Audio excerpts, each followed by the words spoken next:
Beloved, understand this truth: nothing can be withheld from the soul who stands in faith, who speaks the word of power, and who aligns with divine law. The world may show you lack. It may whisper that doors are closed, that opportunities are gone, that supply has dried up. But those whispers are lies of limitation.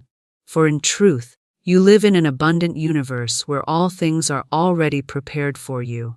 What belongs to you by divine right cannot be taken away, cannot be delayed, and cannot be denied. The law of supply is as certain as the rising sun and as sure as the flowing river. It does not falter, it does not forget, it does not fail.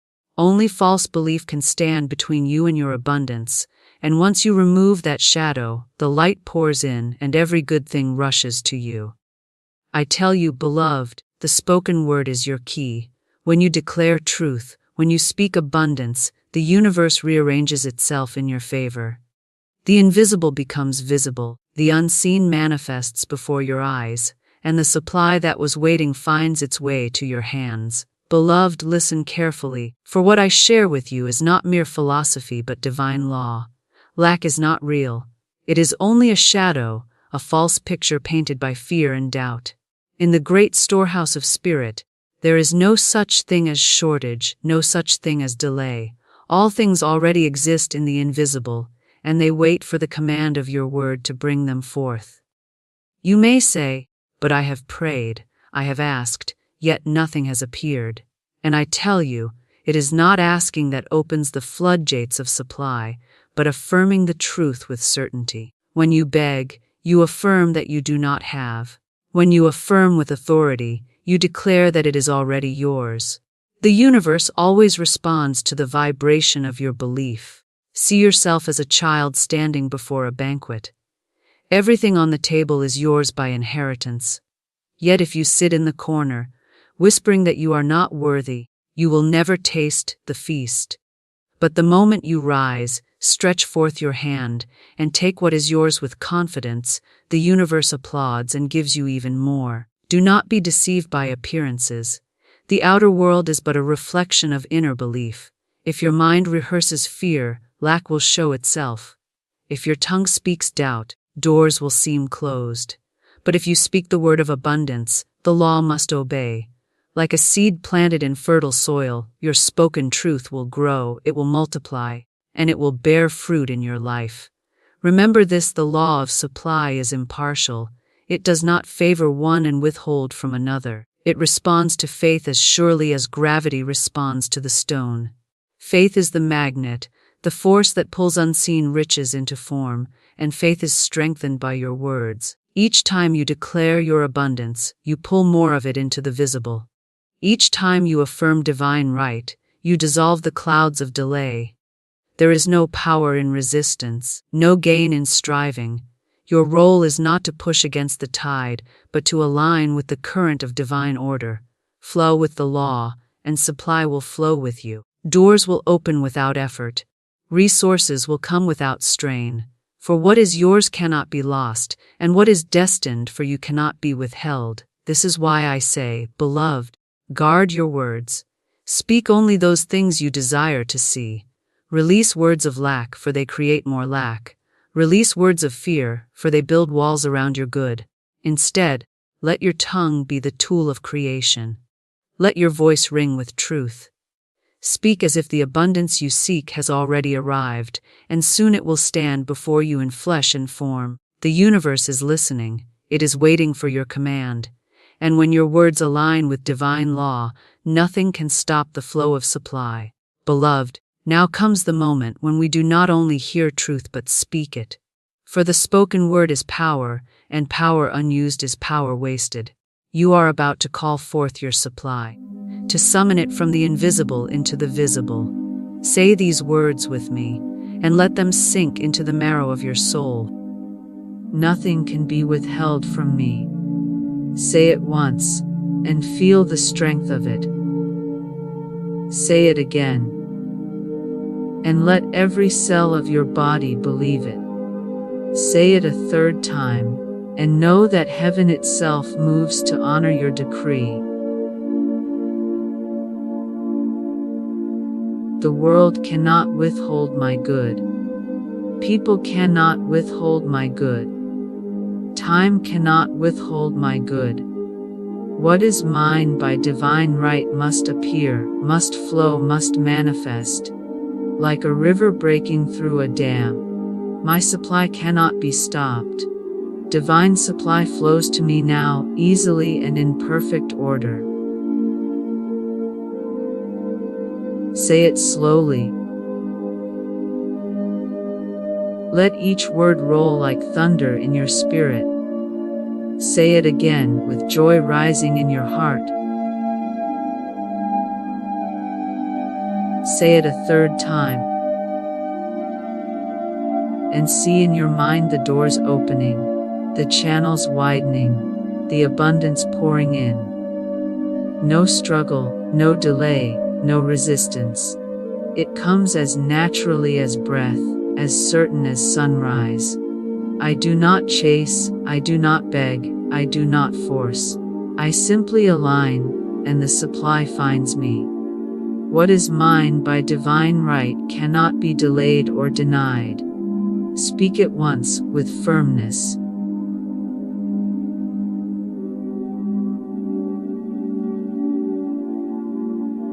Speak it again with boldness.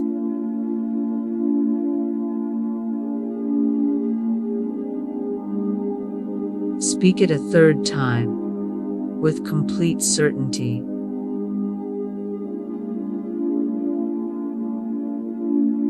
The world may try to shut a door, but divine law opens 10 more. People may say no, but the universe has already said yes.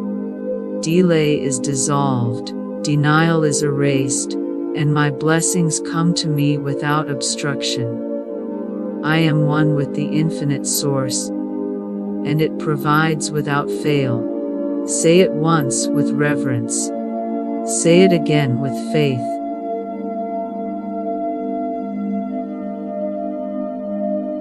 Say it a third time with thanksgiving. There is no fear of lack when I am connected to the limitless. There is no fear of need when I am rooted in the eternal. Just as the sun never forgets to shine, the source never forgets to provide. Every channel is open, and my good rushes to meet me. Say it once, and see the channels opening. Say it again, and picture rivers of supply flowing toward you. Say it a third time, and feel the arrival of your good in this very moment. The north, the south, the east, the west, every direction brings me abundance. Work, business, relationships, opportunities. Every avenue delivers my good. Supply is not slow, it rushes, it hurries. It hastens to appear in my life now. The law of abundance is working for me, here and now. Say it with conviction once. Say it with greater power the second time.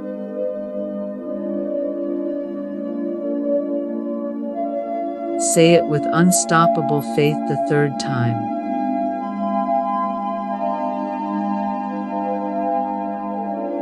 Not tomorrow, not next week, not someday.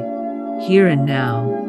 In this very hour, unseen forces move. In this very moment, supply shifts into form. The law does not sleep, and it does not fail. It works on my behalf this instant. My words create my wealth, and I speak only increase. Say it once, and release it into the atmosphere.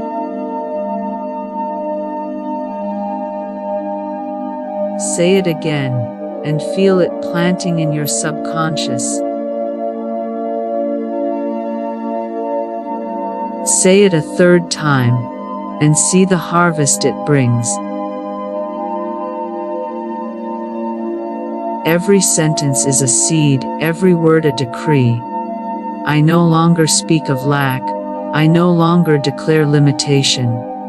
My lips overflow with truth, and my truth manifests prosperity. My tongue is not an enemy, it is the key that unlocks the treasury of heaven. I am grateful now, and gratitude multiplies my supply. Say it once with a thankful heart. Say it again, with joy bubbling inside you. Say it a third time, with hands lifted in praise. For what I bless increases, and what I complain about diminishes. Gratitude is the magnet of heaven, the doorway through which more arrives. I bless every dollar, every opportunity, every open door, and they multiply beyond measure. My abundance is unlimited, unstoppable, and ever increasing. Say it once, feel its certainty.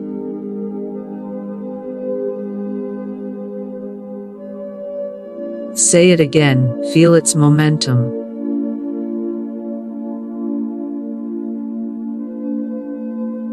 Say it a third time, feel its overflow.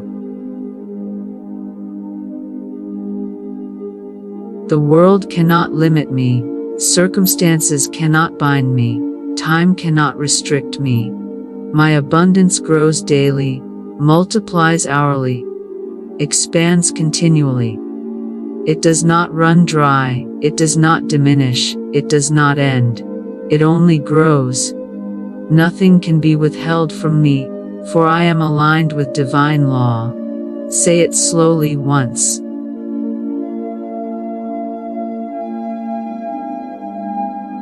Say it again, firmly.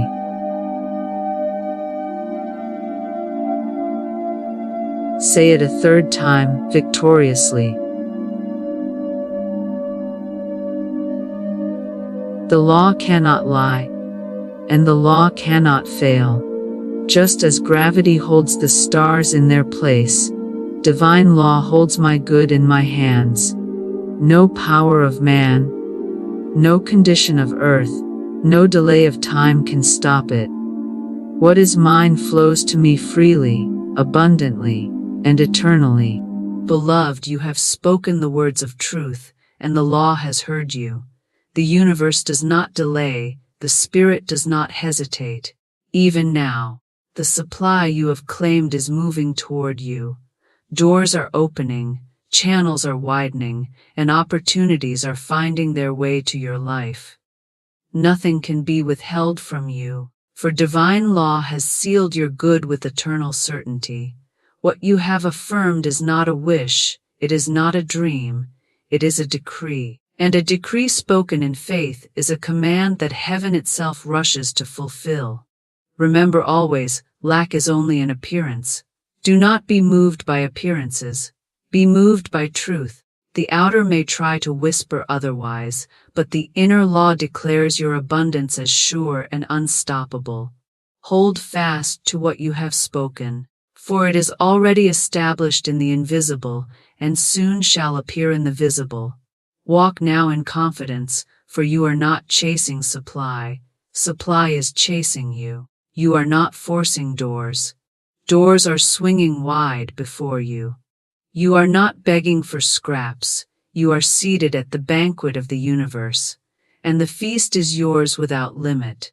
Beloved, let these words be the rhythm of your life. Let your tongue never betray you with lack, but always affirm abundance. Let your mind not sink into fear, but always rise in faith. For as long as you are aligned with divine law, nothing can be withheld from you. Go forth knowing this truth: your supply flows freely, your abundance is secure, and your prosperity is established. And it is done. Sit quietly, beloved soul, and center thy spirit in the secret place of the Most High, where no fear, no lack, no delay may enter. Close the outer door of the senses and open wide the inner gate. For now thou preparest to speak the word of wealth, and the word, once spoken in divine faith, never returns void. The tongue is a creative instrument, a wand of power. As it is written, thou shalt also decree a thing, and it shall be established unto thee. Every word, yea, even the idle utterance, carries the seed of manifestation. So guard thy lips, and let them pour forth only riches of truth, prosperity of speech, and treasures of divine decree. Now speak boldly as one with the infinite. I am rich with the riches of God. I speak abundance, and it appears. I declare increase, and the floodgates of heaven open wide.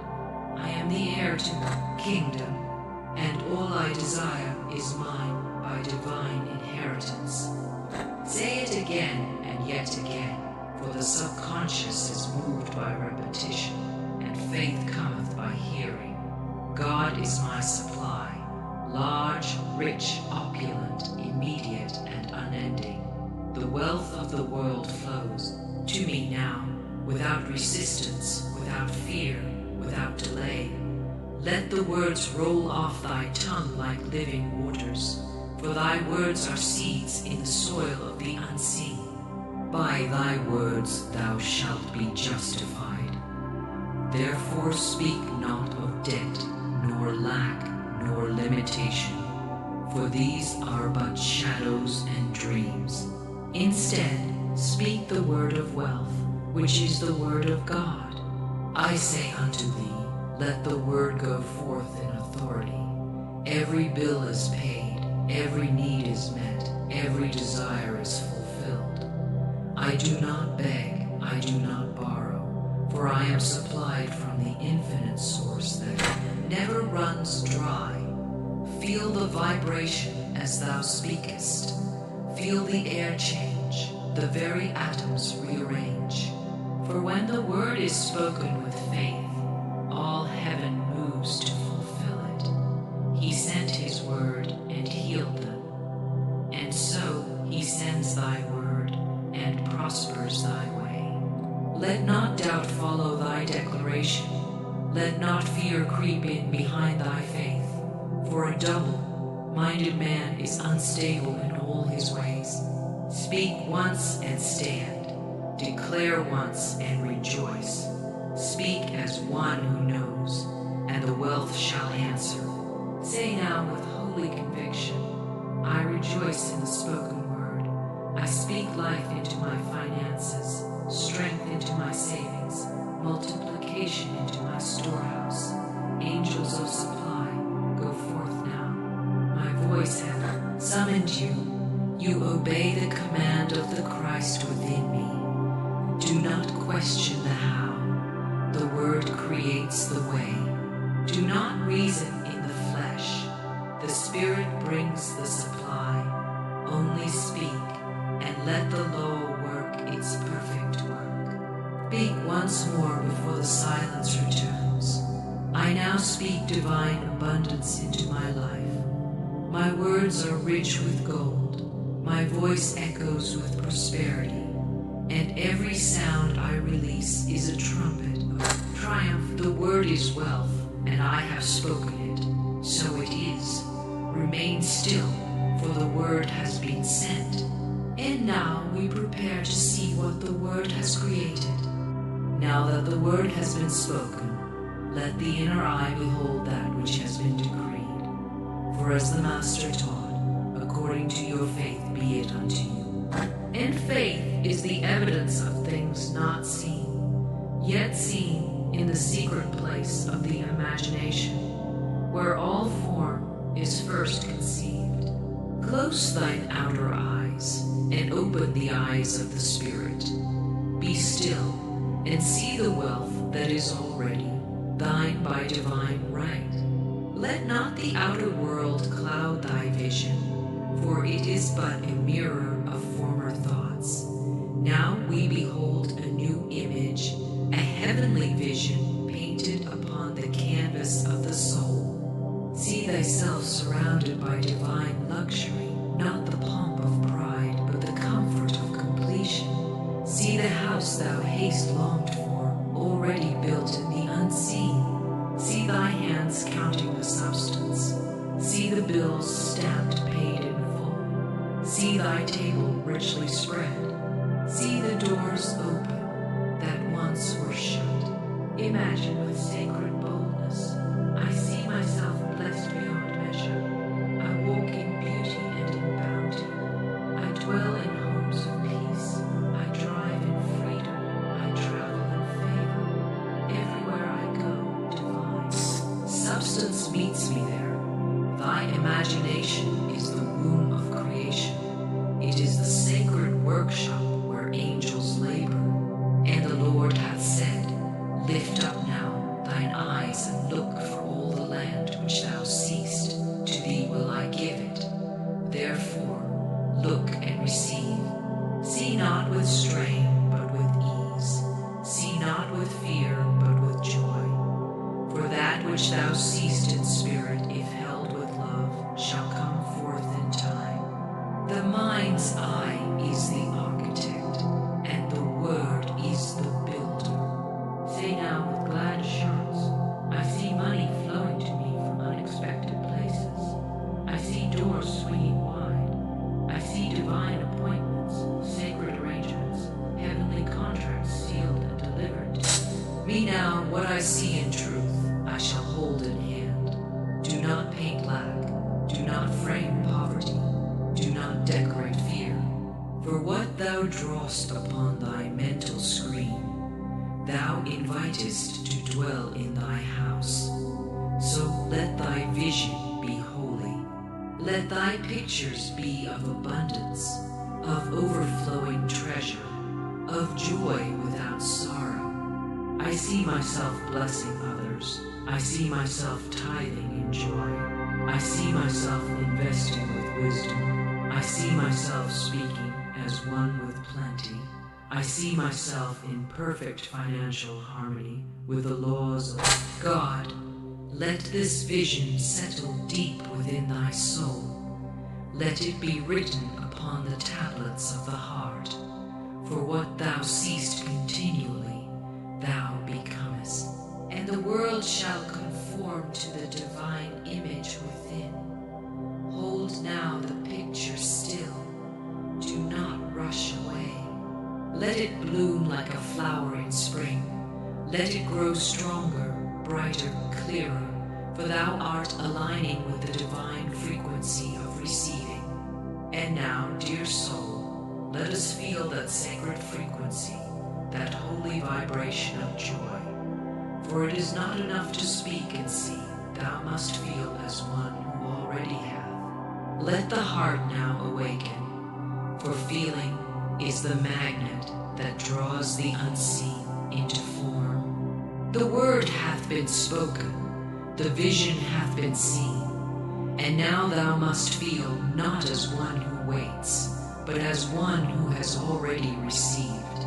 For it is written, what things soever ye desire when ye pray, believe that ye receive them, and ye shall have them. Faith without feeling is like a lamp without oil. The flame flickers and fades, but faith charged with divine emotion is like the sun at noon. It shines and draws all things to itself. So now, beloved soul, feel as one who is rich. Breathe in slowly. Let every breath declare abundance. Let every beat of thy heart resound with, I have, I am, I rejoice.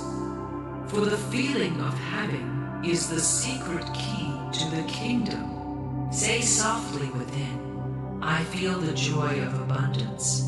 I feel the security of divine wealth. I feel the peace of knowing all is provided. I feel the excitement of dreams fulfilled. I feel the warmth of answered prayer.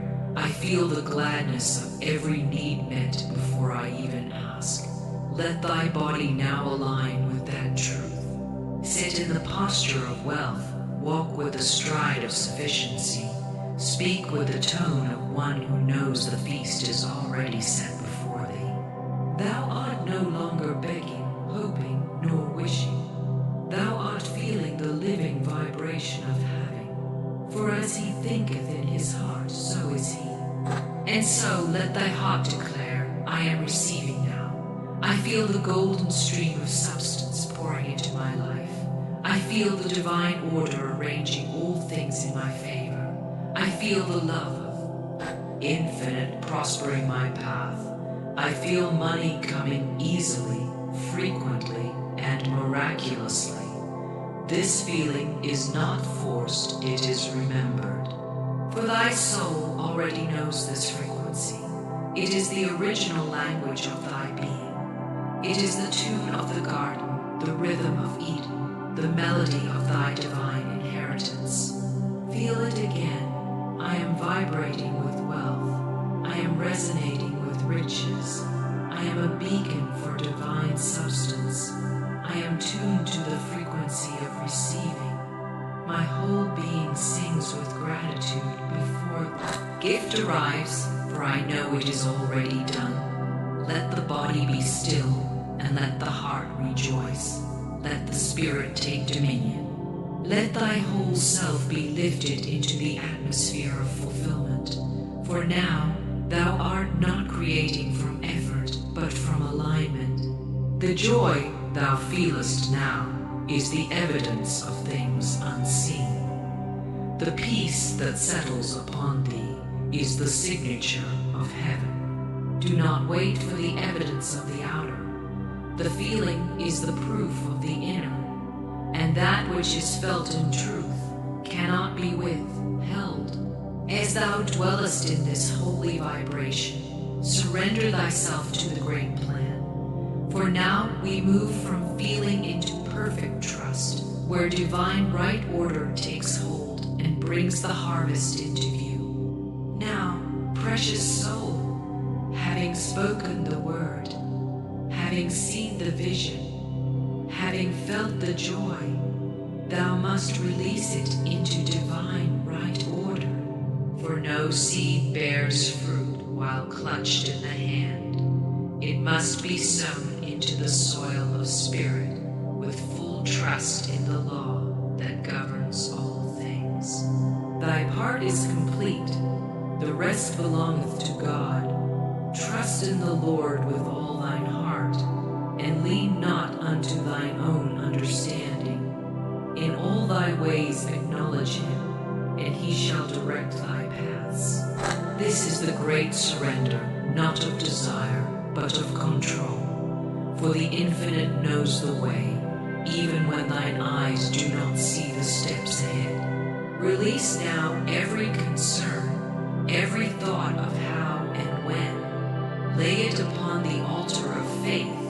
For the Father who seeth in secret shall reward thee openly. Say now with gentle certainty, I surrender to divine right order.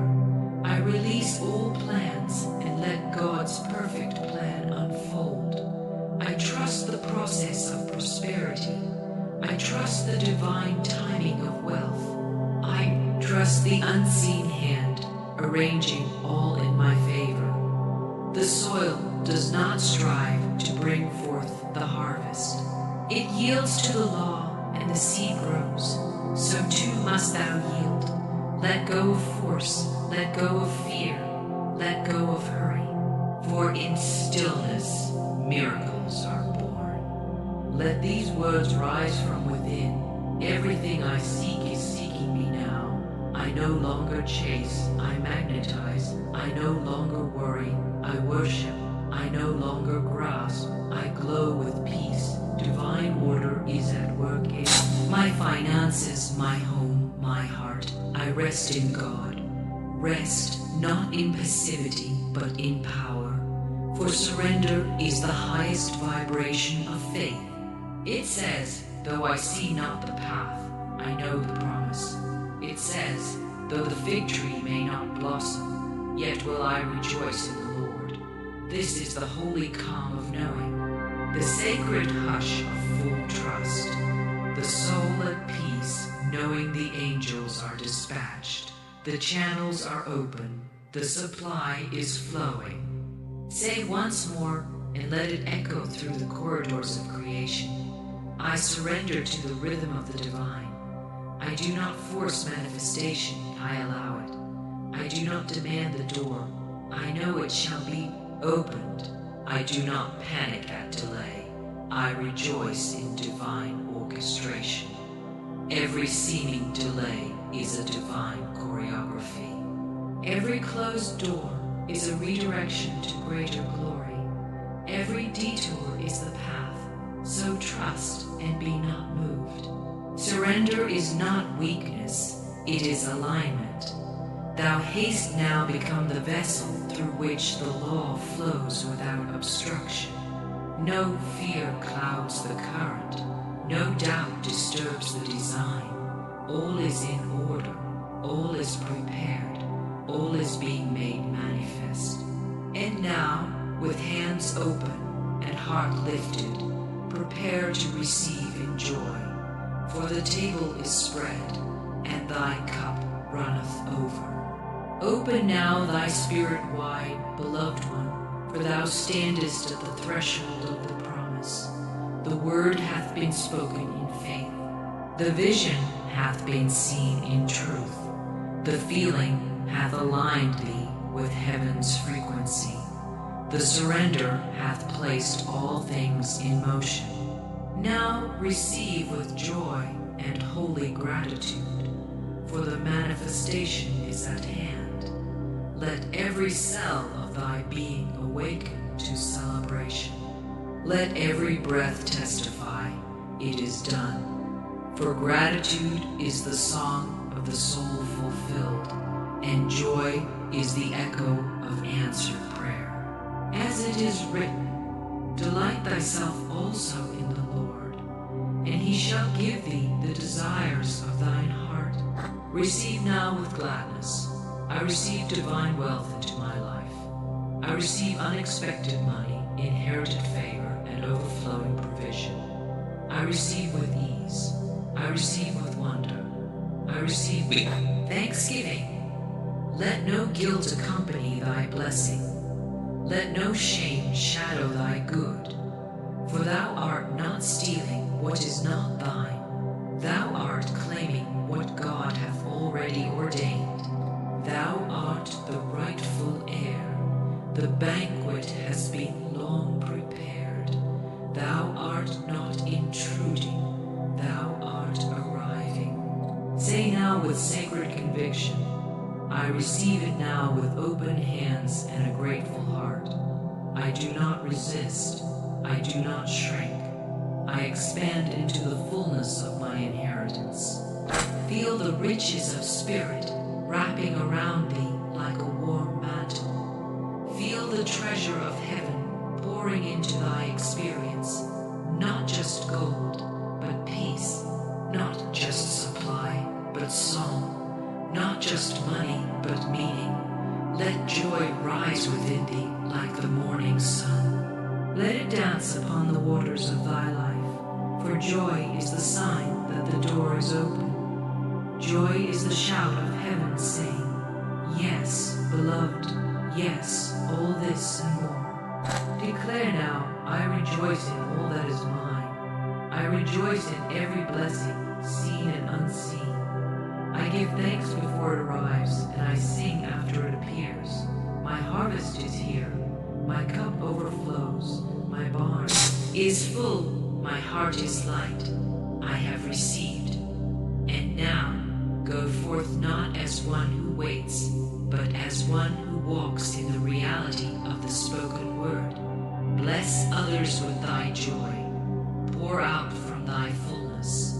For the more thou receivest with gratitude, the more shall be given. For it is the law, the spiritual law, unshaken by time, untouched by man. To him that hath, more shall be given, and thou now hath. So expect the increase, expect the expansion, expect the sudden miracles and the quiet ones too.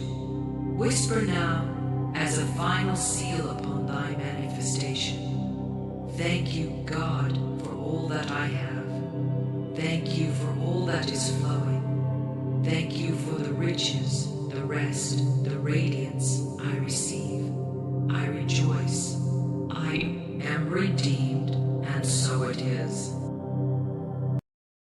There is a law, immutable and sure, that what you speak with conviction shapes the world you walk in.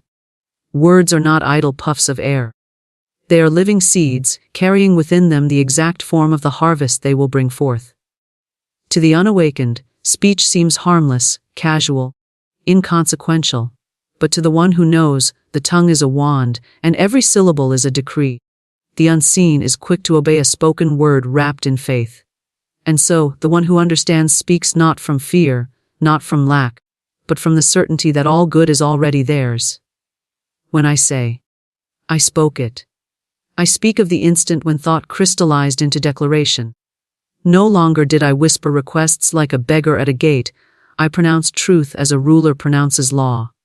The moment I gave voice to wealth, I felt the current shift. It was not arrogance, it was alignment. I did not plead for riches to come from somewhere far away. I recognized that abundance was already mine in the invisible, awaiting only my consent to manifest. Life, you see, is a grand and perfect game, not of chance but of law. There are no accidents, no flukes, only the precise return of the energy and words we send forth. Many play this game blindfolded, tossing out words of poverty, lack, and limitation, and then marveling at how faithfully these barren crops come up in their fields. But the awakened player knows the rules. The rule is simple. Speak what you desire as though is already so, and it shall be. When I began to speak wealth, not as a distant hope, but as my present and eternal possession, the whole game shifted. The air around me seemed charged with new currents. Opportunities I once overlooked became radiant pathways. People appeared with keys I didn't know I needed. The very atmosphere rearranged itself to honor my declaration.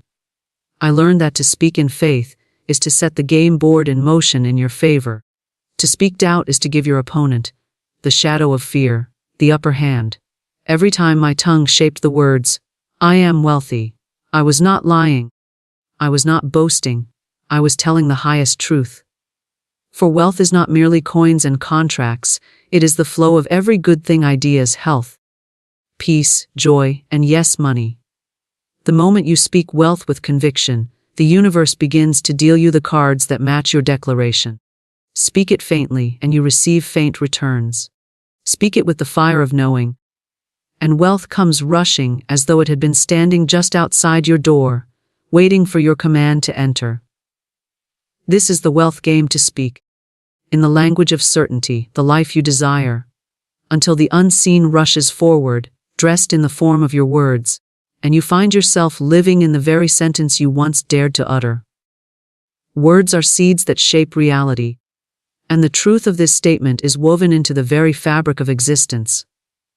Every sound you release carries vibration, and every vibration calls forth a corresponding form in the invisible realm, just as a seed contains within it the entire blueprint of the tree. The fruit and the harvest it will one day bear, so too does every word you utter carry the pattern of its own manifestation. This is not merely a poetic metaphor, it is a law as dependable as gravity, operating whether you believe in it or not.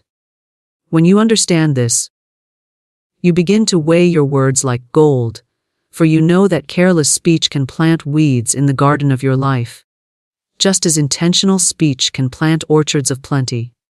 In the unseen world, thought is the first impulse, but speech is the moment of planting. A thought may flit through your mind and dissolve, but when you give it voice, you set it firmly into the soil of the universe. Every declaration becomes a living entity, drawing to itself the conditions, circumstances, and people that will bring it into visible form. A single word can open a door or close it. It can set the wind at your back or summon storms in your path. This is why some seem to walk under a constant raincloud of trouble. Without realizing it, they have been sowing seeds of complaint, doubt, and fear with every conversation they have. You cannot plant thorns and expect roses.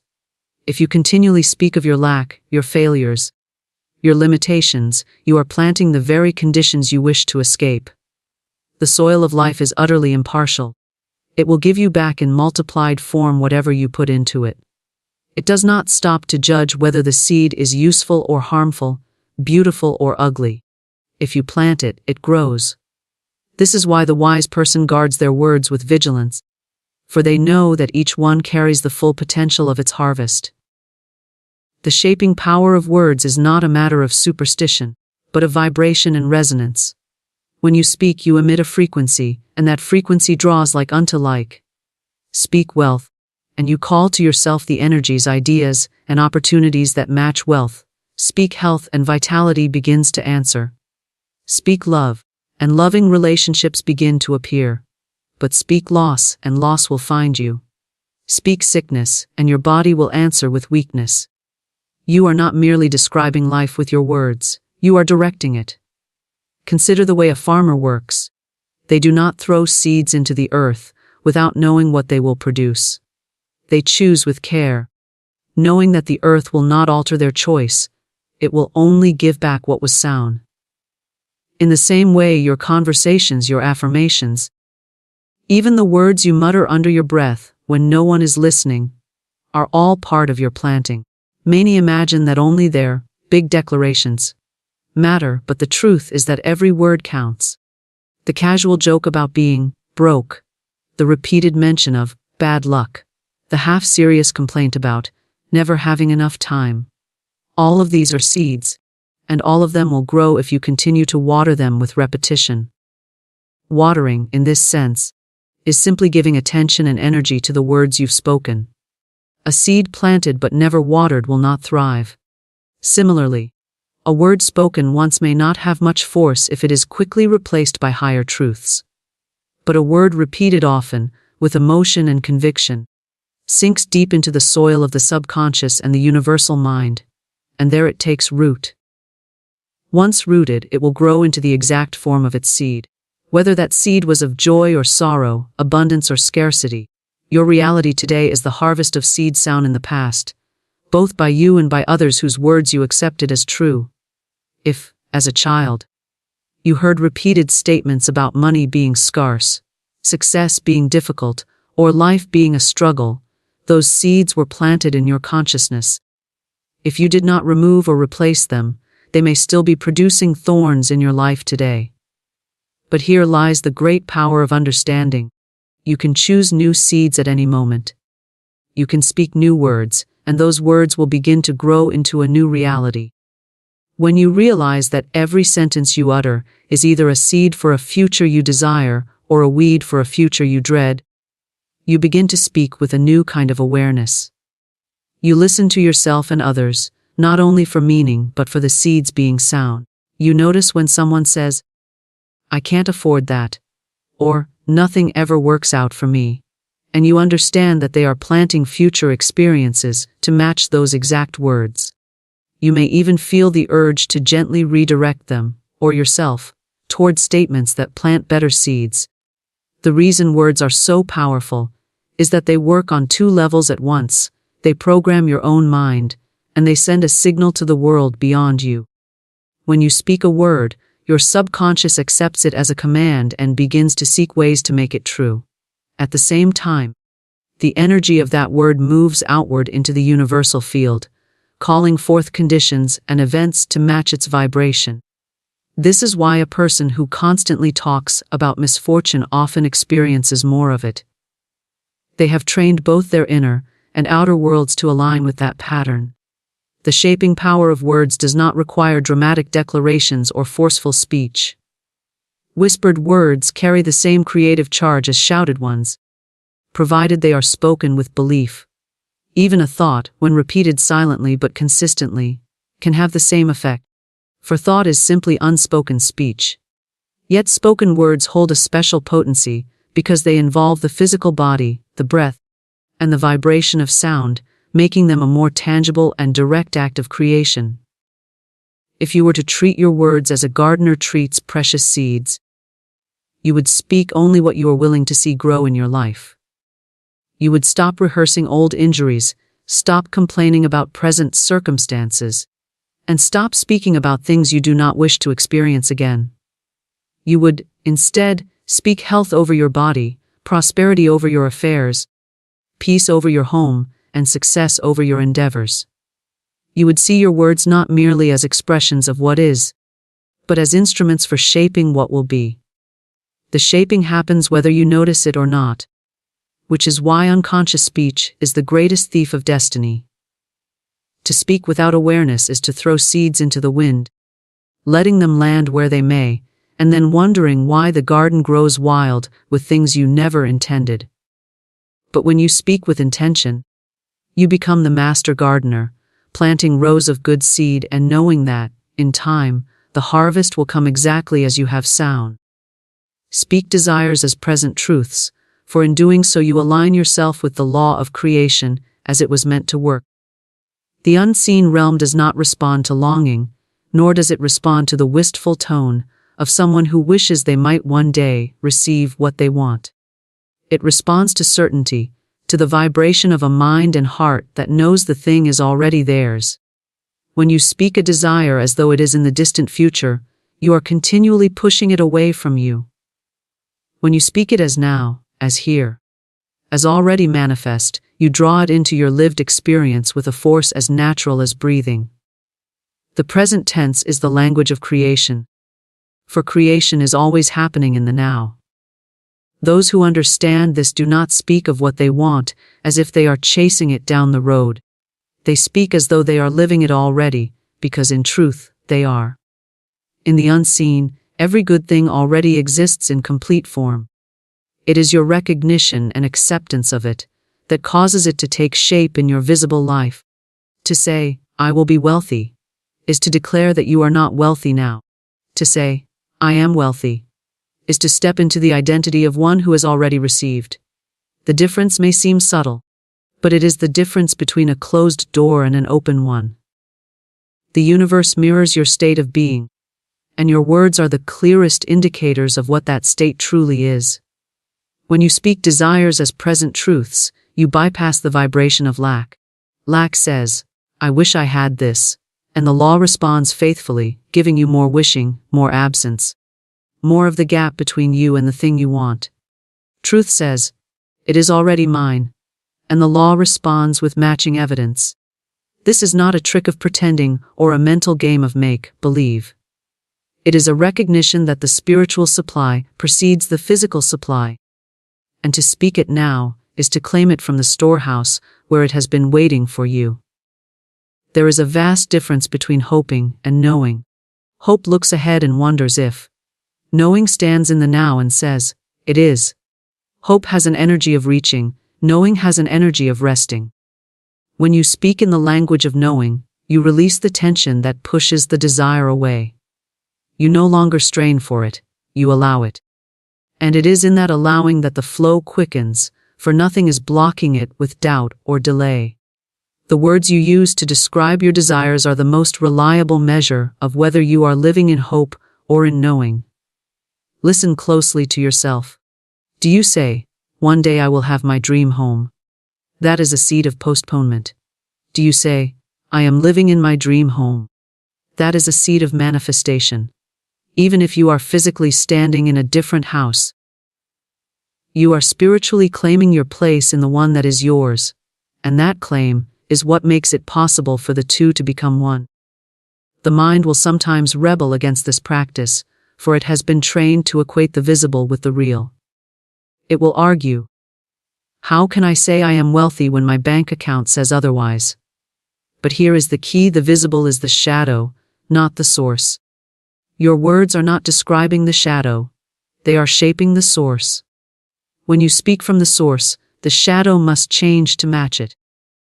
If you wait for the shadow to change before you speak the truth, you will wait forever. The law works in the order of cause and effect, and your words are part of the cause. This is why affirmations, when used with true belief, are powerful tools. But they must be more than mechanical repetitions. To say, I am wealthy, while inwardly scoffing or contradicting yourself will yield little. For the words must be saturated with the feeling of truth. The feeling is the water to the seed. Without it, the seed lies dormant. When you speak your desire as a present truth, and feel the reality of it in your body and mind, you send a complete instruction to the universe, and the universe responds in kind. The practice of speaking desires as present truths also reshapes your identity. You begin to think, act, and make choices as the person who already has what you desire. A person who is wealthy does not dwell on scarcity or fear of loss. They move through life with ease and generosity. A person who is loved deeply does not act from desperation or fear of abandonment. They act from confidence and joy. By speaking as if it is already so, you naturally align your behavior with that reality. And this alignment is what makes the bridge between the unseen and the seen. You will notice that as you speak in the present tense, certain old patterns of speech will no longer feel right. Words that once seemed harmless, such as, "I can't afford that," or, "I hope I get lucky," will sound discordant because they belong to an identity you no longer wish to inhabit. You will choose instead words like, "I choose," "I have," and "I am," for these declare ownership, agency, and present reality. This shift in language is not forced. It is the natural outgrowth of your decision to live in the truth of your desires now. Even the simplest desires take on new energy when spoken as present truths. Instead of saying, "I want to be healthy," you say, "I am healthy in every cell of my body." Instead of, "I wish I could travel," you say, "I am exploring beautiful places with joy." Each present tense statement sends a signal of completion, not incompletion. And the law of life mirrors completion with completion. This is why people who live as if they already have tend to receive more. They are not vibrating in the gap between desire and fulfillment. They are vibrating in fulfillment itself. This practice also transforms how you respond to temporary appearances. If you are living in the present truth of abundance, a temporary dip in income does not rattle you. You continue to speak the truth. "I am richly supplied." If you are living in the present truth of health, a passing symptom does not make you claim illness. You speak the truth. "I am vibrant and whole." The outer must eventually match the inner declaration, for it cannot resist the steady pressure of a spoken truth held in faith. Speaking desires as present truths is not about deceiving yourself. It is about refusing to be deceived by appearances. It is about acknowledging that the deeper reality is always forming in the unseen before it takes visible shape, and that your words are the command to bring it forth. It is about realizing that the only true moment is now, and therefore all creation happens now, not someday. When you speak in the now, you claim the power of the now, and that power shapes all that follows. The wealth game follows immutable law. A law as fixed and precise as the turning of the seasons or the rising of the tide. It does not shift to suit emotions, opinions, or exceptions. It is not swayed by pleading, nor does it bend for favoritism. It works in exact correspondence to the energy and intention you put forth.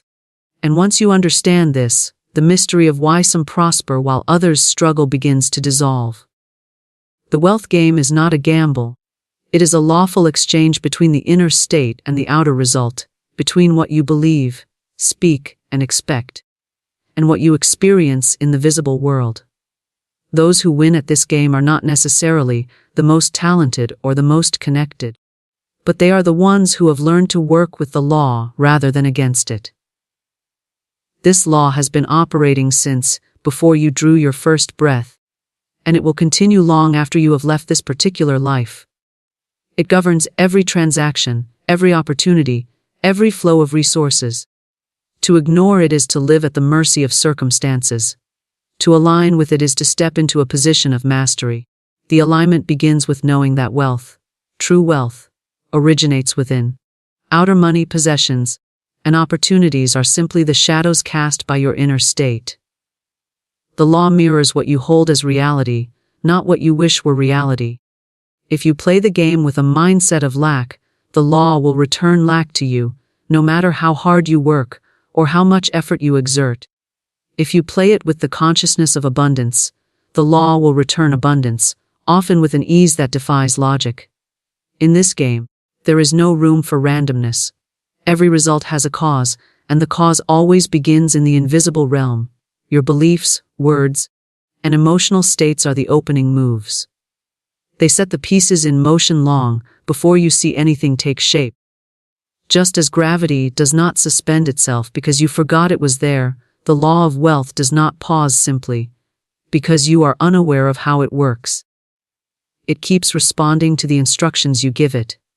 And those instructions are given in the form of your dominant thoughts, the tone of your speech, and the images you hold in mind. The immutable nature of the law is both the greatest comfort and the sternest challenge. It means you cannot be left out of abundance by accident, nor can anyone else block it from you if you are aligned with it. But it also means you cannot bypass the work of changing your inner state. The law will not grant wealth to a mind steeped in poverty thinking, no matter how noble the cause or how earnest the desire. It only gives you what you have claimed within yourself as already yours. This is why the game is won in the mind long before it is won in the bank account. To play this game well, you must release the illusion that wealth is a matter of luck or timing. Luck is simply another name for alignment with the law, and timing is the unfolding of results that match your inner state. You can accelerate or delay that timing based on the consistency of your alignment. A mind that shifts between abundance and lack, that speaks prosperity one day and limitation the next, sends conflicting instructions. And the law simply returns that confusion in the form of mixed results. A mind that holds steady in abundance, regardless of outer appearances, sends a clear and unwavering signal, and the law delivers with precision. The law does not concern itself with the form wealth takes. It concerns itself with the vibration behind it. You may expect money to come through one channel, but if that channel is blocked, the law will open another. If you have truly aligned with abundance, the specific route does not matter, for the flow will find you. This is why those who understand the game do not limit themselves to thinking wealth can only arrive in the form of a paycheck, a client, or a single investment. They remain open to infinite possibilities, knowing the law can arrange circumstances in ways the rational mind cannot foresee. One of the most misunderstood aspects of this law is that it does not require struggle to deliver results. Struggle is often a sign of playing against the law, of trying to force outcomes through sheer effort while carrying beliefs that contradict the desired result. Effort aligned with the law feels purposeful and energizing, not exhausting and futile. When you work in harmony with it, there is a sense of being carried along, as though the current is helping you instead of resisting you. This does not mean that challenges will never arise, but it does mean that solutions and opportunities will present themselves naturally, without the sense of grinding against an unyielding wall. The wealth game also requires the understanding that giving and receiving are inseparable. The law is based on circulation. Just as water stagnates when it does not flow, so too does wealth. If you hoard from fear, you signal lack to the law, and the flow constricts. If you give freely from a place of abundance, you signal trust in the endless supply, and the law returns that trust with increase. Giving does not always mean handing over money. It can be time, skill, encouragement, or resources, but it must carry the vibration of generosity, not sacrifice. The law responds not to the size of the gift, but to the spirit in which it is given. Another key point in playing the wealth game by its immutable law is that gratitude amplifies the flow. Gratitude is not merely a pleasant emotion, it is a declaration that you already have, and the law responds to that declaration by sending more to match it. Complaining, on the other hand, is a declaration of lack, and the law matches that just as faithfully.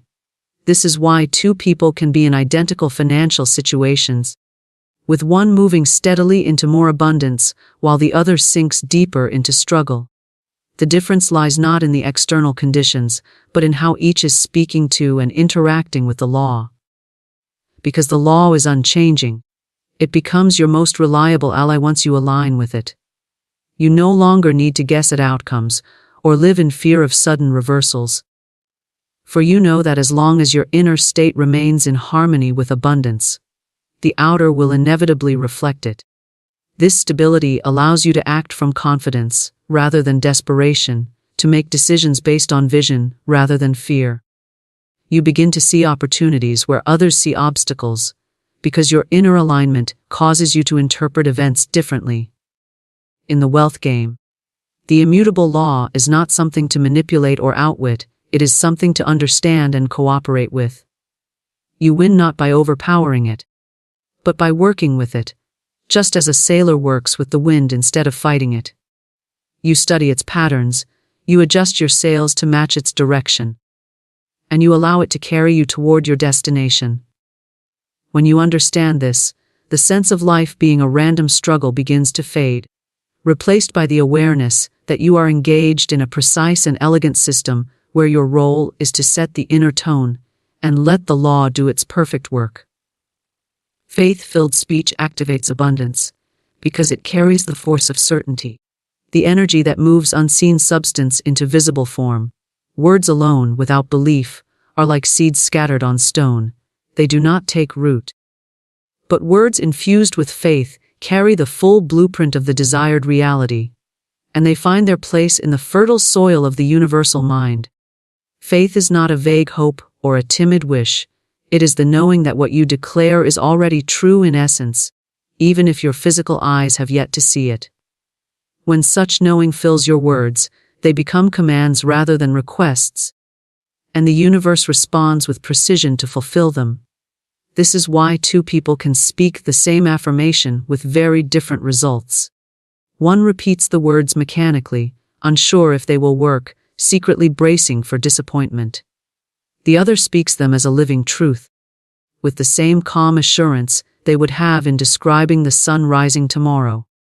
The difference is not in the arrangement of syllables, but in the vibration carried within them.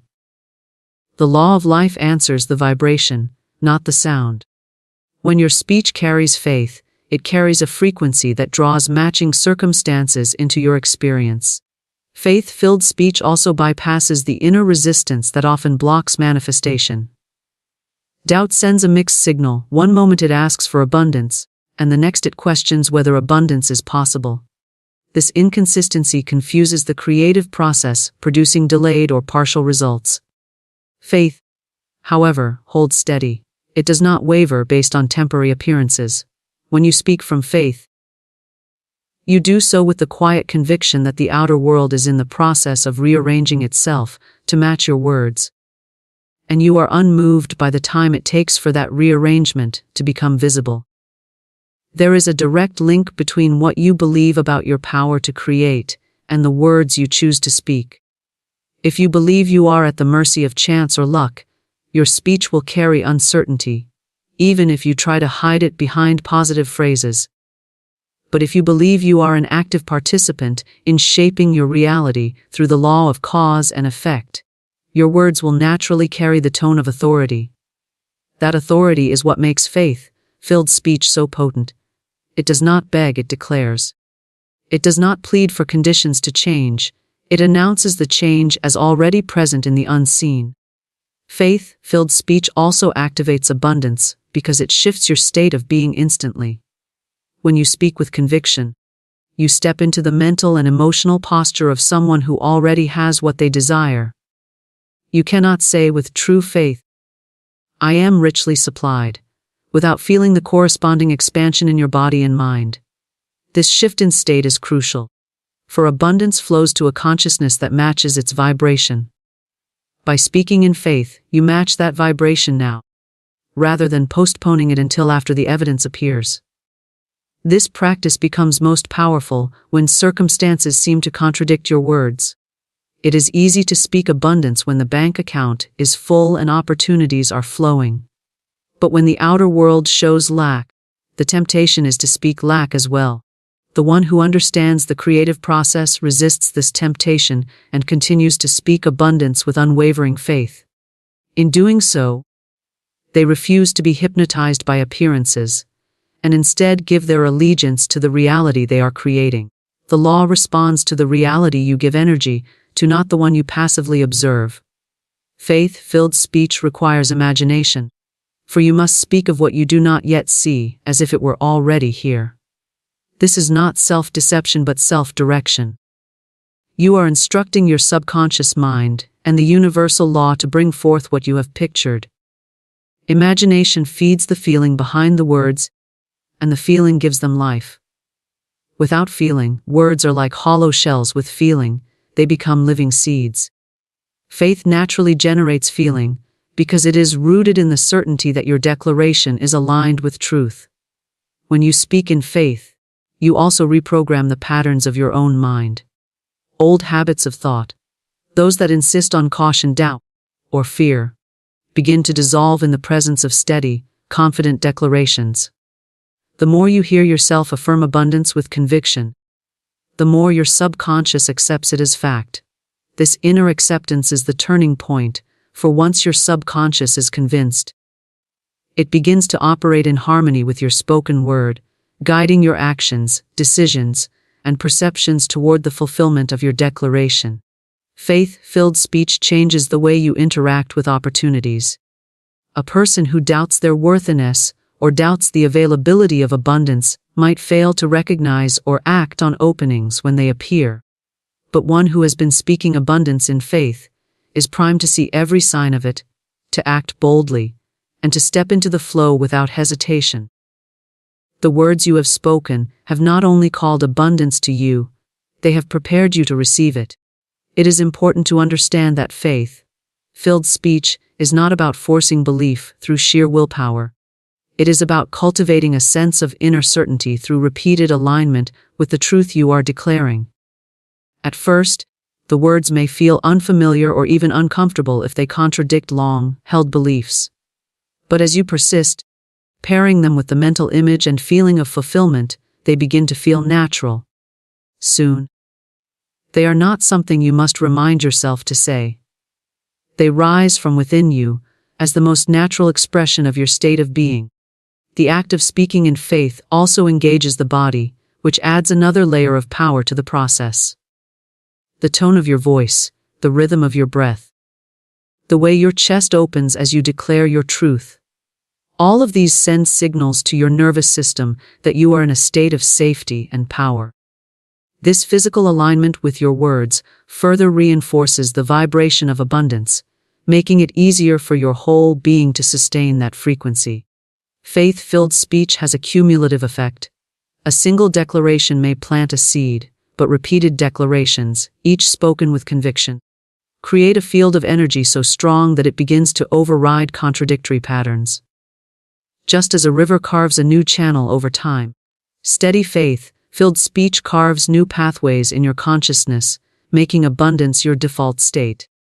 And because the outer world mirrors your inner state, the visible results begin to reflect this shift with increasing clarity and speed.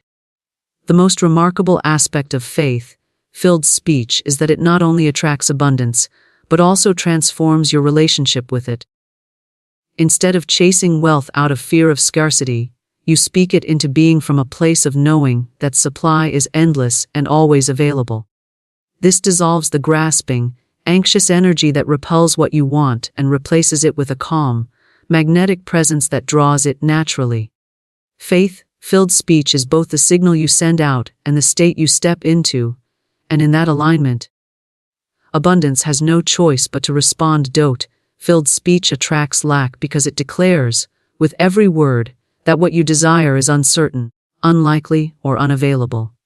Just as faith-filled speech aligns with abundance, doubt-filled speech aligns with scarcity. The law of creation responds without judgment, giving form to the vibration carried in your words, whether that vibration is one of trust or one of fear. When you speak from doubt, you plant seeds that cannot produce a rich harvest, for they are infused with the energy of absence rather than presence. The moment the tongue gives voice to uncertainty, it begins to instruct both the subconscious mind and the universal field to prepare for outcomes that match that uncertainty. Doubt does not always announce itself with obvious negativity. It often hides in casual phrases and harmless, sounding habits of speech. Words like, I hope, maybe, we'll see, or if I'm lucky, may seem innocent, but they carry within them the implication that the desired outcome is not guaranteed. These words send a diluted, hesitant signal into the creative process, and the result is equally diluted. Instead of a clear manifestation, the law returns partial results, delayed progress or outcomes that almost, but not quite, fulfill your desire. This is not punishment but precision. The outer world mirrors the indecision and lack of confidence that the inner world has expressed through speech. The pull of doubt is strong because it disguises itself as realism. People often believe they are being practical by speaking in ways that hedge against disappointment. Yet the act of hedging is itself an act of planting lack. When you speak as if you must protect yourself from the possibility of failure, you are quietly affirming that failure is probable. The law does not hear your words in the way the conscious mind does. It hears only the underlying tone, and it creates in accordance with that tone. To speak doubt is to set the stage for the very outcome you wish to avoid. Doubt-filled speech also narrows perception. When you believe something may not happen for you, you unconsciously filter out signs and opportunities that contradict that belief. Your mind seeks to confirm the words you have spoken, so it notices obstacles instead of openings. This creates a self-reinforcing loop. You speak doubt, you see reasons to doubt, you speak more doubt, and the cycle continues. In this way, lack is not merely attracted, it is sustained. The longer this loop remains unbroken, the more natural it feels to speak from doubt, and the more your life reflects the scarcity you have been affirming.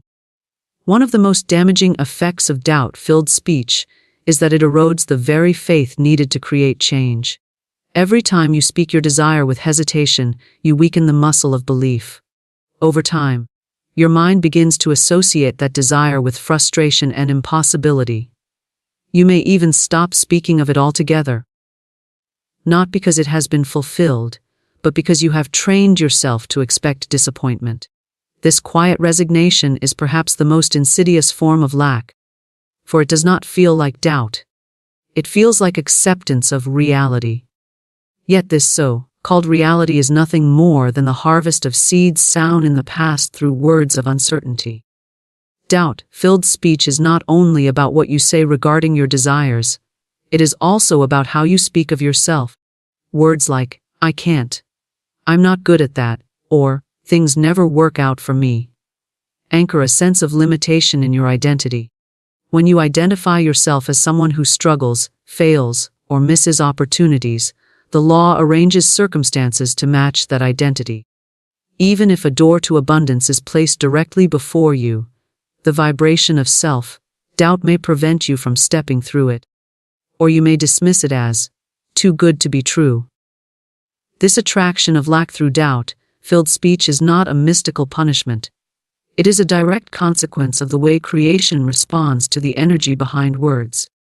The universe cannot deliver abundance to a mind that consistently declares uncertainty, because uncertainty and abundance occupy different frequencies. Just as you cannot tune a radio to one station and expect to hear another, you cannot speak lack and expect to receive plenty. The match between word, feeling, and outcome is exact. Doubt-filled speech often emerges in reaction to present circumstances.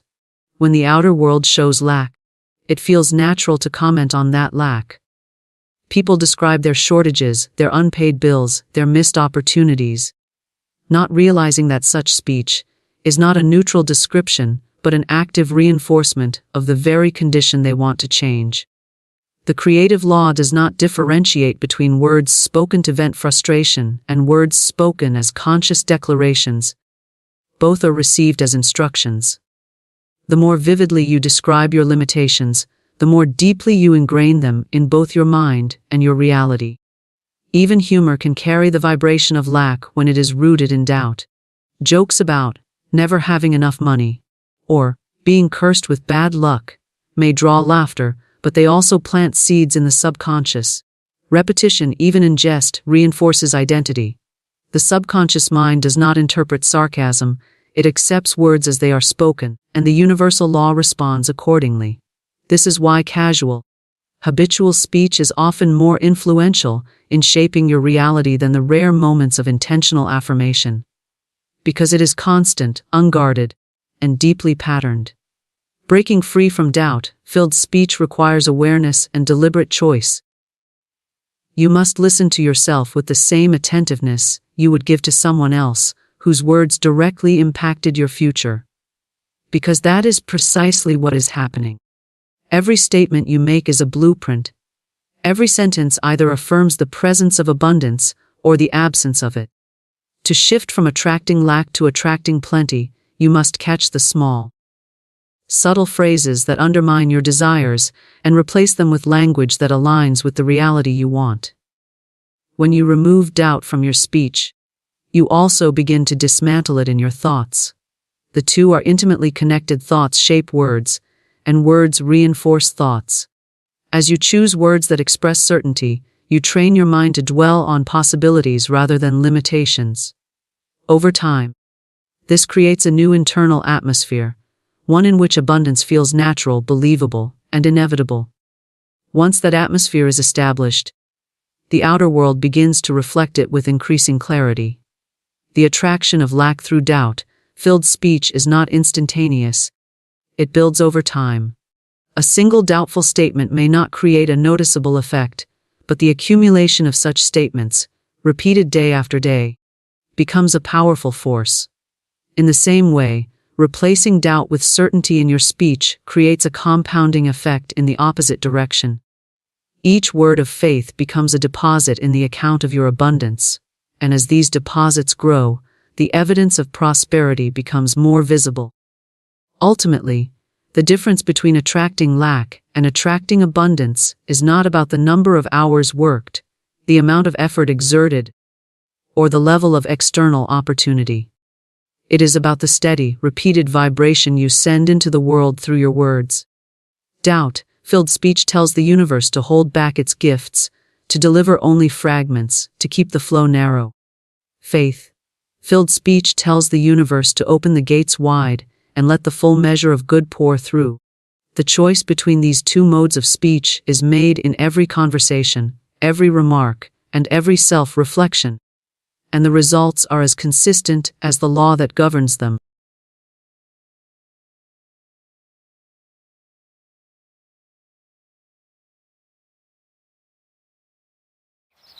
You are a creature of infinite power, divinely guided, forever cradled in the arms of the universe. As you lie down tonight, you do not merely close your eyes. You open the doors of your subconscious to a stream of divine intelligence that reshapes your tomorrow. The soul, when at rest, is most receptive. The veil between what is seen and what is unseen thins, and it is then, in the sacred stillness of sleep, that your spoken word and your inner belief move mountains. This is not ordinary rest. This is the time of recreation. What you allow into your mind as you drift into slumber becomes the blueprint for your life's unfolding. The world around you, your circumstances, your relationships, your health, your wealth, is but a mirror of the words you have accepted as truth. And tonight, you choose different words. Words charged with life, saturated with divine substance, aligned with the law of liberty and abundance. You are about to breathe in a new reality. There is no resistance now. The conscious mind, once filled with fear, doubt, and limitation, now steps aside. The gate is open. You are no longer striving, you are receiving. You no longer seek, you allow. That which has long seemed distant or difficult becomes natural and near, because you speak now from the authority of your spiritual inheritance. Your good is not far away. It is at hand. And as you sleep, the law goes into effect. The law that states whatsoever a man soweth in thought, he shall also reap in experience. Begin to feel the shift. The tension in your body releases, the chatter of the world fades, and your inner temple is filled with peace. Your word is your wand. You do not beg for change. You declare it. You do not plead for favor. You expect it. You are not a beggar at the door of life. You are a beloved child of the infinite, and your supply is endless. There is no power against you, only power within you. And it is working now. As you lie back and surrender to this sacred night, Every cell of your being is charged with harmony. Every thought you plant now grows without resistance. You are wealthy. You are well. You are loved. And these are not idle affirmations. They are spiritual decrees, written on the scrolls of eternity. Sleep is not idleness. It is holy ground. You are not escaping life. You are preparing it. The soil of the soul is soft tonight, and the seeds you plant shall bloom in ways your waking mind cannot yet imagine. You have turned the key. You have opened the gate. The subconscious is most receptive during sleep. This truth is a spiritual law, subtle yet absolute, and it governs the unseen forces that shape human experience. When the conscious mind becomes quiet, and the activities of the day fall away, the gate to the subconscious swings open. It is during these sacred hours, as you lay down in stillness and silence, that the deepest impressions can be made upon your soul. This is not mere poetic symbolism. It is the inner mechanics of manifestation. What you dwell upon just before sleep sinks into the fertile soil of the subconscious, and from there it blossoms into form, events, encounters, and outcomes. During the day, your conscious mind is alert, rational, and often skeptical. It guards the subconscious like a watchman, deciding what ideas may enter and what must be rejected. It filters questions and often resists change, especially when old patterns and beliefs have taken root. But at night, when the conscious mind loosens its grip, a divine opportunity arises. The subconscious, now unguarded, becomes deeply impressionable. It is in this quiet, sacred state that new beliefs, new affirmations, and new images can enter with ease and begin their work. The most miraculous transformations occur not through effort or strain, but through relaxed, receptive states. The soul, when rested, becomes a channel for truth. Consider how often people fall asleep replaying worry, fear, or regret. These thoughts do not simply evaporate with the night, they are absorbed.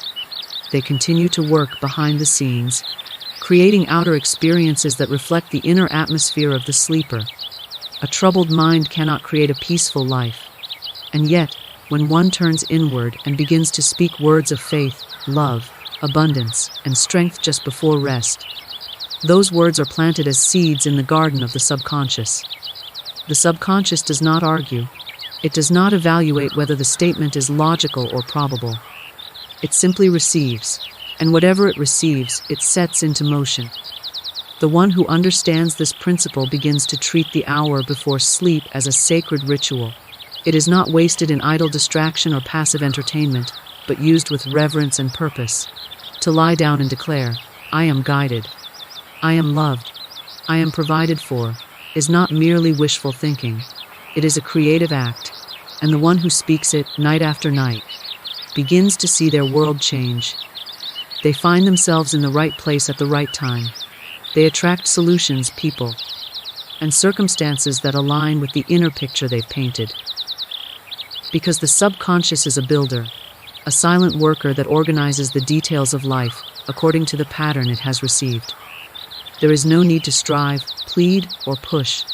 The law is impersonal and exact. It responds to the image impressed upon it with unwavering fidelity. If you feed it fear, it produces confusion. If you feed it truth, it yields clarity. And during sleep, you are in the most favorable position to make this impression. The mind is quiet, the body is still, and the soul is open. This is why the moments before you drift off are so important.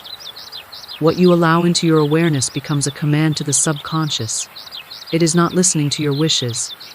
It is obeying your belief. If belief is the substance of things hoped for, then the time before sleep is the workshop of creation. To lie down and imagine yourself healed, successful, joyful, or at peace is to participate in the divine design. And the subconscious, ever faithful, accepts your picture without hesitation. It begins immediately to bring it into manifestation, not always through obvious means, but through subtle nudges, inspired action, and what some would call coincidences. But those who understand spiritual law know better. There are no coincidences, only divine appointments born from inner alignment. You are never without power.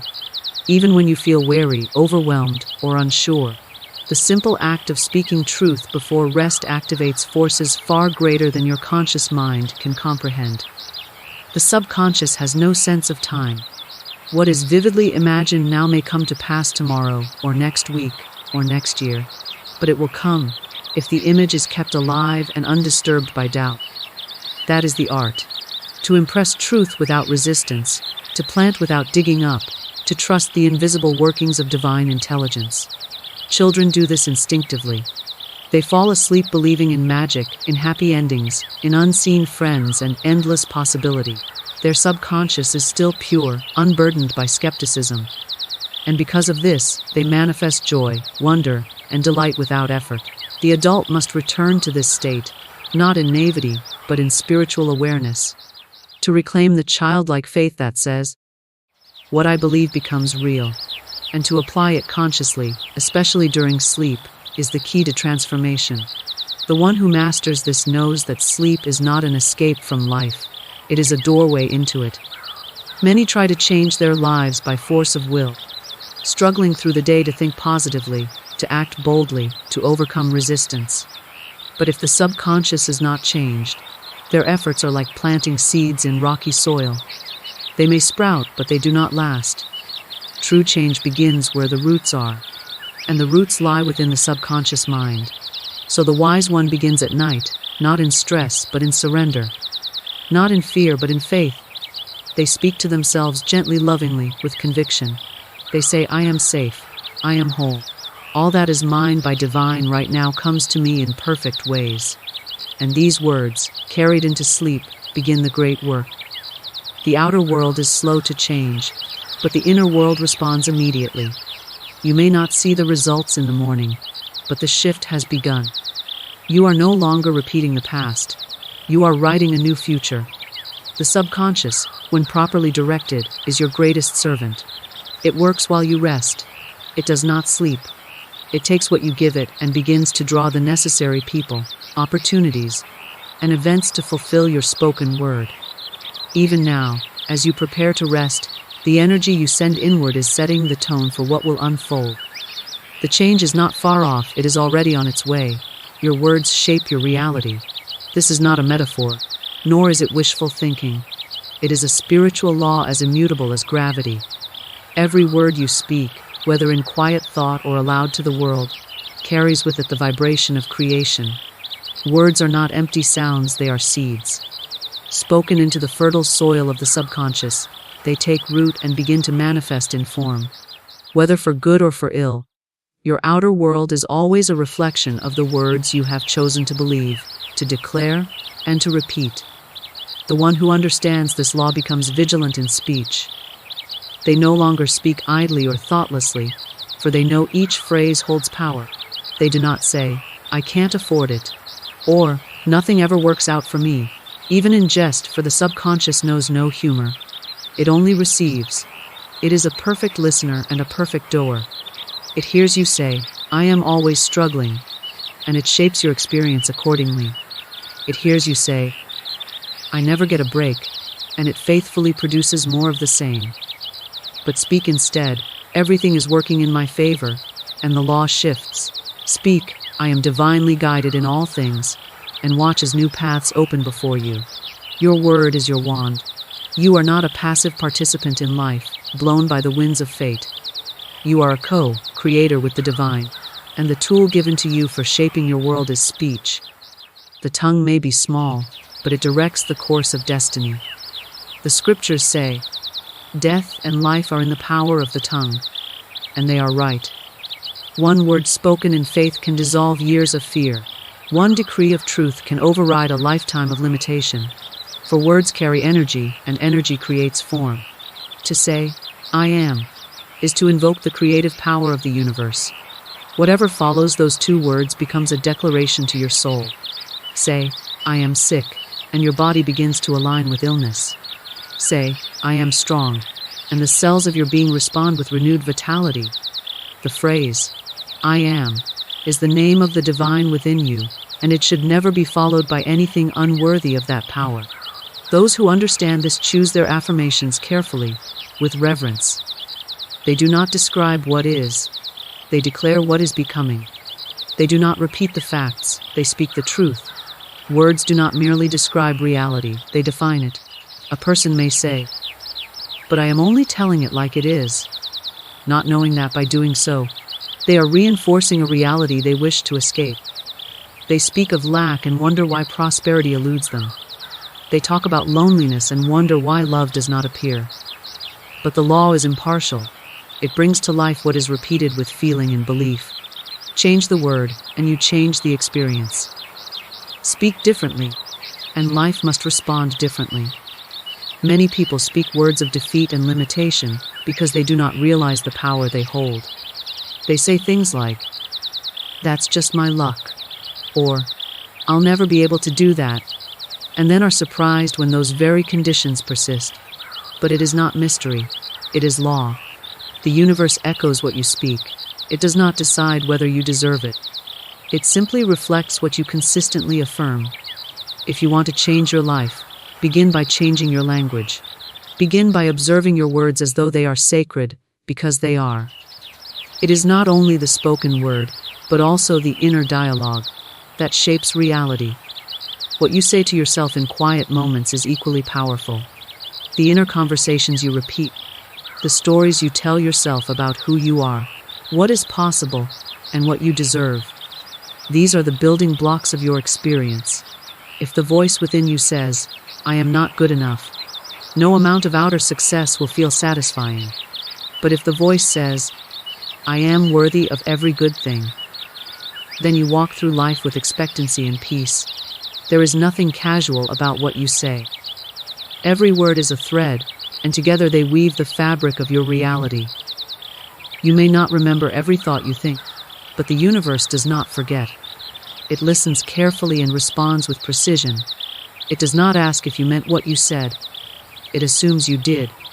This is why affirmations are so powerful, not because they are magic spells, but because they are statements of identity.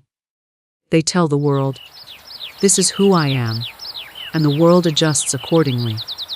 When you declare something with faith and consistency, it becomes impressed upon the subconscious. Once impressed, it begins to picture itself in your daily experience. This is not imagination, it is the law of cause and effect. The inner becomes the outer. What is unseen becomes seen. That is why it is essential to speak words that align with what you wish to create. If you want peace, speak peace. If you want abundance, speak abundance. If you want healing, speak healing. You do not need to describe what has been. You are here to declare what shall be. The one who masters their word begins to notice subtle shifts. They speak of joy and feel lighter. They speak of success and doors begin to open. They speak of divine timing and find themselves in the right place without effort. The spoken word carries vibration, and the universe organizes itself around that vibration. Like a tuning fork, your words send out frequencies, and life answers in harmony. Speak with love and love returns. Speak with gratitude and more is given. Speak with fear and fear multiplies. You are always casting votes for the kind of world you live in, and your ballot is your word. To live consciously is to speak consciously, not from fear, but from power. Not from reaction, but from creation. You do not speak what you feel. You speak what you choose to feel. You do not repeat the past. You write the future. This is the work of the spiritual student, to train the tongue, to direct the mind, and to command the word. Not by force, but by faith. Not by shouting, but by knowing. For when you know who you are and what you carry, you no longer speak as a victim. You speak as a vessel of truth, and truth always bears fruit. The words you speak are never lost. They do not vanish into the air. They are stored in the subconscious, echoed through the ethers, and eventually return to you clothed in form. If you speak lack, it will arrive. If you speak joy, it will find you. And because the universe cannot contradict itself, it will always bring back what you send out. This is why silence is sometimes better than speech. If you cannot speak good, speak nothing. If you cannot speak truth, wait until you can. Words spoken in haste or bitterness create, just as surely as those spoken in love. Be not careless with the gift you have been given. It is the gift of creation itself. To understand the power of your word is to reclaim your authority. You no longer wait for circumstances to shift. You begin to shift them with your declaration. You no longer echo the world's opinion. You establish your own. You no longer react, you create. And the universe, faithful as ever, begins to mirror back the beauty you've spoken into being. Sleep is a time of spiritual recreation. It is not simply a physical necessity or an escape from the burdens of the day. It is a sacred interval in which the soul is nourished. The mind is rewired, and the invisible laws of the universe are set into motion. While the body rests, the spiritual faculties awaken and begin their silent work. The conscious mind, with all its judgments, distractions, and anxieties, releases its grip, and the subconscious rises to the surface, open, available, and deeply impressionable. In this state of openness, the seeds of thought sound during wakefulness, or especially in the moments before sleep, begin to take root and grow in the quiet soil of the inner world. There is a spiritual intelligence operating during sleep that does not require your effort or understanding to function. It works independently of logic, of reason, of conscious intention. It is guided by the energy you've allowed throughout the day, the dominant vibrations of your beliefs, feelings, and affirmations. This intelligence, which is the divine law of mind action, responds not to your outer activity, but to your inner state. What you feel to be true as you drift off into sleep is received as instruction. It becomes the blueprint by which your life is shaped, sometimes subtly, sometimes dramatically. Therefore, sleep is not to be treated lightly or entered into unconsciously. It is the most fertile moment for transformation. The spiritual realm is not bound by time or space. It operates in the eternal now. During sleep, your mind is less concerned with the material world and its limitations, and more attuned to the realm of the infinite. This makes it an ideal time for recreation, not in the sense of fabrication, but in the original sense of the word, to create again, to remake, reshape. Realign your inner world with the truth of your divine nature. You do not need to know how the change will come. You only need to enter sleep with the right awareness, the right feeling, the right words spoken from the heart. The how belongs to divine law. Your part is to imagine rightly, to feel deeply, and to surrender completely. There is a reason why so many breakthroughs, insights, and solutions come in dreams or upon waking. The subconscious has been active, gathering wisdom, connecting ideas, dissolving blocks, and working in harmony with divine mind. It does not rest as the body does. It is always active, always responsive, always shaping your tomorrow based on the content you've allowed today. If your last thoughts before sleep are filled with fear, confusion, or resentment, then those become the raw materials for the next day's experiences. But if your final impressions are of peace, gratitude, and expectancy, then your inner life becomes a magnet for divine order and right outcomes. To treat sleep as sacred is to live consciously. The soul, being eternal, never slumbers. It moves freely through dimensions unknown to the waking mind, aligning itself with truth, calling in clarity, and preparing the path for greater unfoldment. The one who understands this does not fall asleep idly or with worry in their heart. They prepare for sleep as one would prepare for a divine appointment. They lay aside grievances. They forgive all offenses. They speak blessings over their own life and the lives of others. They affirm, "I now enter the realm of perfect peace and divine guidance. All that I need is being arranged for me now." These are not empty rituals, they are acts of power. Every night, you are given a clean slate. No matter what the day has brought, no matter what your past has held, the moment you close your eyes in faith, you step into the realm where all things are possible. You are no longer limited by appearances. You are no longer defined by past mistakes or failures. The old stories fall away. In sleep, you are restored to your original nature, whole, complete, connected to the infinite. You become a vessel for divine intelligence to move through you, to heal what needs healing, to correct what needs correction, to uplift what has fallen low. There is great wisdom in the timing of nature. Just as the earth has seasons of rest, so too does the human soul require rest to regenerate, not only physically, but spiritually. When you sleep, you release resistance. You stop trying to figure things out. You stop defending, explaining, worrying, or forcing. You allow. And in that allowing, divine law takes over. What you could not solve in waking thought becomes simple in the space of sleep. What felt impossible begins to shift. What felt stuck begins to move. Because you have stepped out of the way and let the divine do its work. The spiritual creation that happens during sleep is most powerful when you enter it deliberately. This means choosing your last thoughts carefully. It means speaking truth to yourself even if your senses tell you otherwise. It means feeling the reality of your good before it arrives. The one who falls asleep feeling lack will awaken to more lack. The one who falls asleep feeling abundance, health, love, or guidance is already creating the vibration that draws these experiences near. The universe does not reward struggle. It responds to alignment. To align with truth before sleep is to reset the inner compass.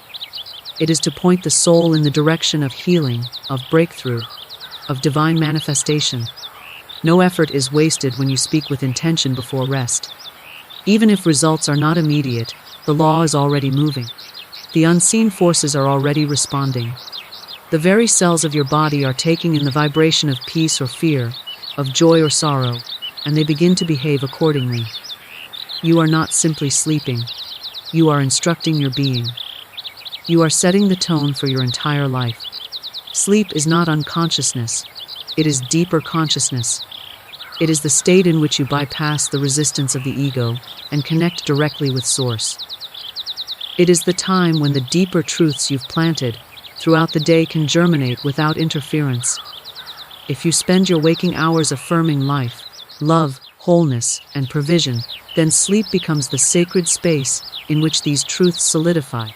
If you spend your days in anxiety, doubt, or complaint, then your nights are often filled with mental noise and emotional turbulence. But even then, you are not without power. A single sincere affirmation before rest can redirect the flow. A single act of surrender can reset the entire spiritual process. You are not at the mercy of the day's events. You are not subject to a world outside your control. You are the center of your own spiritual atmosphere, and sleep is the time when that atmosphere is purified and recalibrated. You do not have to carry burdens into the night. You can lay them down. You do not have to replay past hurts or future fears. You can speak your word and let it go, knowing it will be carried into the silence where it shall not return void. You are always heard. You are always seen. You are always supported. And sleep is the sacred interval in which the truth of your being is remembered and restored. Speak with authority, not fear. The creative power within you does not respond to trembling doubt or desperate pleading. It responds to calm, unwavering conviction. The universe, infinite and orderly, is not moved by emotional panic but by spiritual certainty. When you speak from fear, you affirm that you are separate from your good, that something is against you, that lack or loss has power. But when you speak with authority, you declare your unity with divine substance, your oneness with the source of all that is, and your word carries the vibration of dominion. Fear is a signal of separation. Authority is the sound of alignment. When you remember who you are and whose you are, your word becomes a decree, not a question. It becomes law, not a wish. Authority does not mean shouting or arrogance. It is not about forcing or pushing or controlling. True spiritual authority is quiet, still, and deeply rooted in truth. It is the knowing that comes from inner agreement with divine law. It is the calm statement of identity: I am whole, I am abundant, I am guided. These are not affirmations said with fingers crossed. They are declarations of spiritual fact, regardless of what the senses may report. To speak with authority is to stand on the truth, even when appearances seem to contradict it. It is to trust that what is unseen is more real than what is seen, and to let your word reflect that trust. Many speak from fear because they have been taught that life is uncertain, that good must be earned, that love is scarce, or that healing is difficult. They beg for blessings as though they are outside of themselves. But nothing is added to you through pleading. All that you desire already exists in potential form, and your word, spoken in faith, brings it into visibility. The one who understands this does not beg for what is theirs by divine right. They do not wait for permission or look for signs. They speak it as already done. They affirm it as already here. Their tone is not desperation but assurance. Their posture is not collapse, but confidence. They do not speak to a God far away, but to the infinite presence within. Fear weakens the word. It dilutes its power and confuses the subconscious. When you speak with fear, you send mixed messages. You may say, "I want abundance," but your tone says, "I don't believe I can have it." You may say, "I am healed," but your inner feeling says, "I hope this works." The subconscious does not respond to the words alone. It responds to the feeling behind them. If fear is the dominant vibration, then fear becomes the instruction. But when you speak with inner certainty, when you align your feeling with your word, then your whole being moves in one direction, and the law responds swiftly and accurately. To cultivate authority in speech, you must first remember your spiritual origin. You are not a powerless being trying to survive in a hostile world. You are the expression of divine intelligence, here to demonstrate love, order, and truth. You were not born to struggle but to shine. You are not begging the universe for scraps. You are declaring your inheritance. The words you speak are not tools of manipulation, but instruments of creation. And the more you practice speaking from truth, the more natural it becomes. You begin to feel the shift from hoping to knowing, from needing to having, from doubting to declaring. Authority comes from clarity. When you know what you want and you know it is yours by divine right, your word becomes sharp, clean, and effective. There is no wavering. There is no confusion. You say, "I claim divine right work now," and it is done in consciousness. You say, "I release this situation into divine hands," and you do not take it back with worry. You speak once and let the law do the rest. Repetition is not always needed when the word is spoken with full conviction. The one who speaks with authority speaks as a creator, not a victim. They understand that the law is already working, and their job is not to manage the how, but to hold to the what. To speak with authority, you must speak in alignment with divine principle. You do not declare harm or curse others. You do not use your word to control or condemn. Authority is not domination. It is not manipulation. It is the clear, creative assertion of truth. You speak light into darkness, order into chaos, peace into conflict. You do not deny appearances, you override them. You do not argue with facts, you replace them with truth. You say, "Though I walk through this valley, I fear no evil, for truth goes before me, and love surrounds me." This is not denial, it is spiritual dominion. The most powerful statements are those rooted in identity. I am is the language of divine authority. Whatever follows those words becomes a command to the subconscious and a call to the universe. I am provided for. I am protected. I am in perfect timing. These are not passive wishes. They are the language of cause. Your I am is the first cause of everything that follows in your life. Speak it carefully. Speak it powerfully. Speak it only in ways that reflect your divine nature. When you say, "I am confused," you instruct your mind to be foggy. When you say, "I am clear," the mental fog begins to lift. When you say, "I am overwhelmed," the pressure increases. But when you say, "I am poised and guided," the path begins to unfold beneath your feet. Fear will always try to reclaim your voice. It will whisper stories of what could go wrong.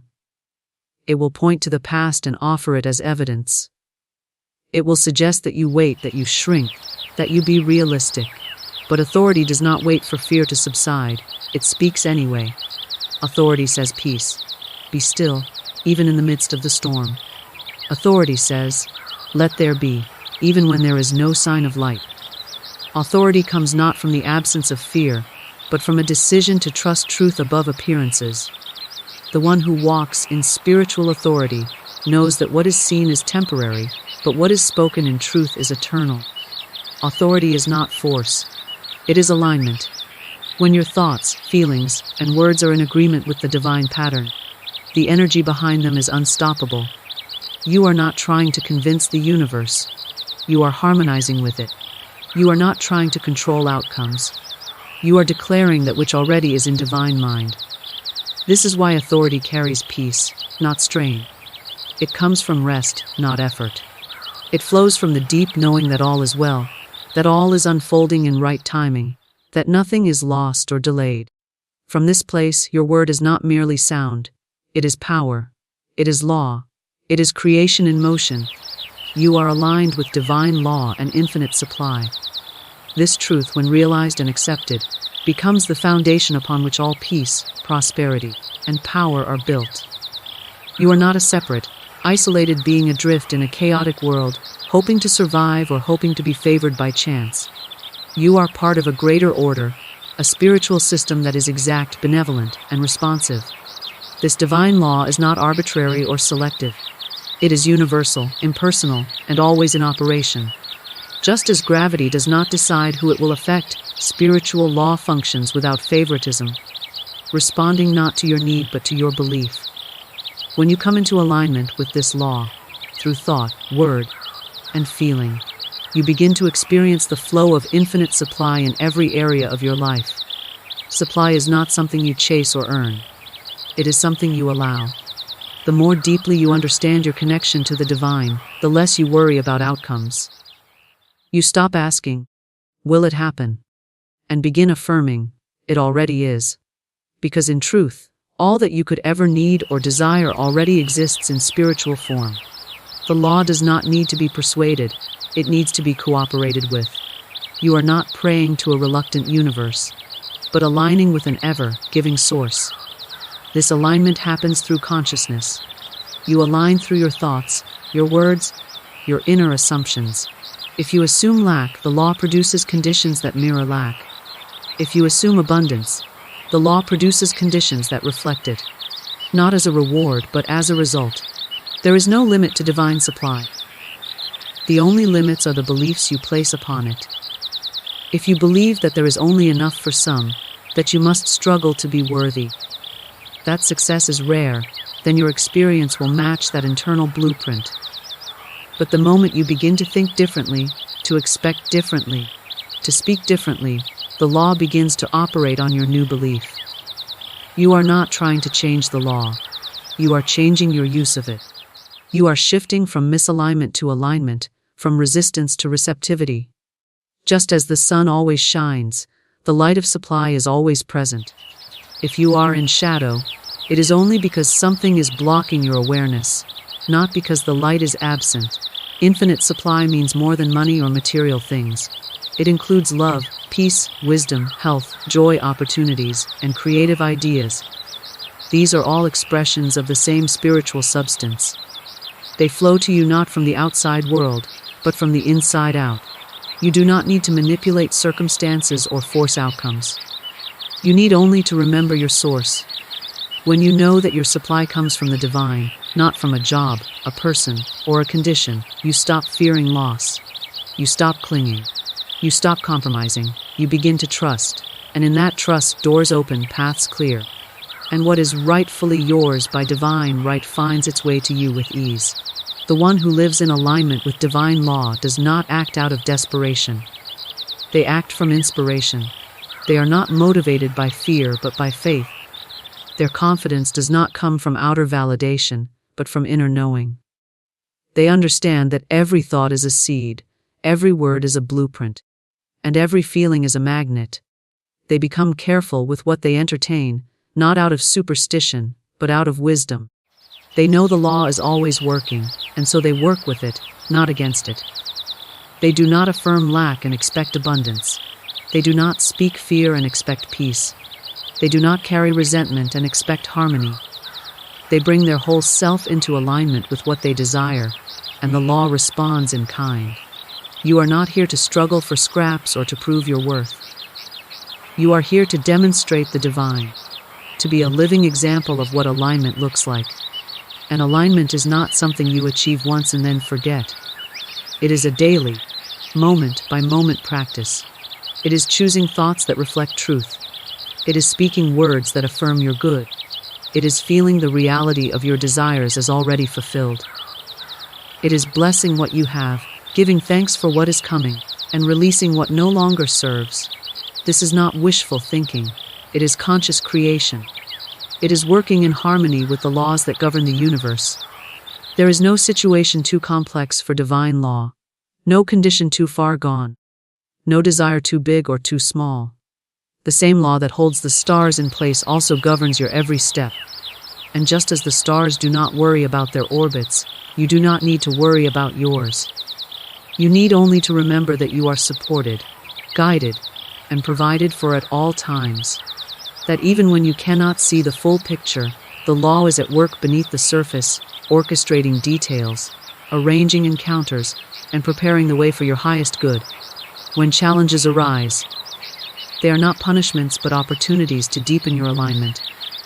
They are reminders to return to truth, to release old patterns, and to recommit to spiritual authority. You do not need to fear difficulty. You are not without resources. Infinite supply includes the strength to endure, the wisdom to choose rightly, and the clarity to move forward. Even in the face of delay or apparent failure, the law has not stopped working. Delay is not denial, it is often preparation. A chance to refine your vibration, to clarify your desire, to strengthen your faith. And when you remain in alignment through these moments, the release is not only inevitable, it is multiplied. You do not need to understand every detail of how the law works. You need only to trust it and align with it. Just as you trust gravity without knowing every scientific law behind it, you can trust spiritual law without needing to see every mechanism. The proof is in the results. The more you align, the more you flow. The more you release fear, the more you receive. The more you expect the good, the more it appears. This is not magic, it is mathematics. It is not superstition, it is structure. The universe is precise and it is personal. It responds to your consciousness with absolute accuracy. Even now, you are surrounded by supply. Ideas waiting to be born, opportunities waiting to be seen, relationships waiting to unfold, healing waiting to manifest. All of it is near, not far. Within, not outside. Available, not delayed. But your awareness is the key. Your belief is the gate. Your word is the activator. As you begin to align your inner world with divine truth, your outer world must change to match it. You are not a seeker. You are a receiver. You are not chasing your good. It is drawn to you by the law of vibration. You do not have to earn it. You have to embody it. The law is impartial, but you are not powerless. You are the chooser. You are the speaker. You are the vessel. And what you allow in consciousness becomes what you experience in life. Today, I stand in the radiant awareness of abundance, not as a dreamer waiting for fortune's favor, but as one who has already claimed it. I am a multimillionaire from today, for I have aligned my thought, my word, and my vibration with the divine law of prosperity. Wealth is not something that comes to me. It is something that flows through me. I have removed every shadow of doubt, every belief in limitation, and in its place, I have planted the golden seed of certainty. That seed blossoms now, unfolding into form, opportunity, and manifestation. There is a law that governs all supply, a law as precise and dependable as the law of gravity. It does not respond to worry or striving. It responds to faith and spoken word. I have spoken my word, and the universe has hastened to perform it. The riches that belong to me by divine right now rush to me with speed and precision. Every door that once seemed closed now opens with ease. Every channel of increase is now clear. I am a clear vessel for abundance, and abundance delights to find expression through me. I no longer measure my wealth by coins or numbers, but by consciousness. The consciousness of prosperity is the true gold mine, and I have struck its richest vein. I see myself surrounded by beauty, comfort, and plenty. Every breath I take affirms that I live in an opulent universe, where there is no lack, no delay, no denial. Divine substance fills every corner of my world. It takes the shape of perfect opportunities, loving collaborations, and effortless success. I have learned that money is divine energy, and when treated with love and gratitude, it multiplies without strain. I bless every dollar that passes through my hands, for it returns to me tenfold. I bless the success of others, knowing that in truth there is no competition, only infinite supply, endlessly expressing in countless forms. What I give, I receive. What I affirm, I become. Today marks not a beginning but a recognition, the recognition of what has always been mine. I am the heir to divine abundance, and I now claim my inheritance. I have stepped out of the old thought of struggle and entered the radiant vibration of plenty. Every cell in my being sings the song of prosperity. I am magnetized to wealth, and wealth is magnetized to me. My words are creative decrees, and as I speak I mold substance into form. I see rivers of gold energy flowing toward me now, carrying ideas, people, and resources that lift my life into magnificent expression. I am calm, confident, and expectant, for I know the law is working perfectly. My wealth consciousness is complete. My success is inevitable. I am a multimillionaire from today, and today is eternal. Wealth begins in consciousness, not circumstance. This truth is the cornerstone of all manifestation, the hidden law behind every visible success. It is not the outer world that determines our riches, but the inner state of mind we hold with unwavering conviction. The world of form merely mirrors the images impressed upon it by the world of thought.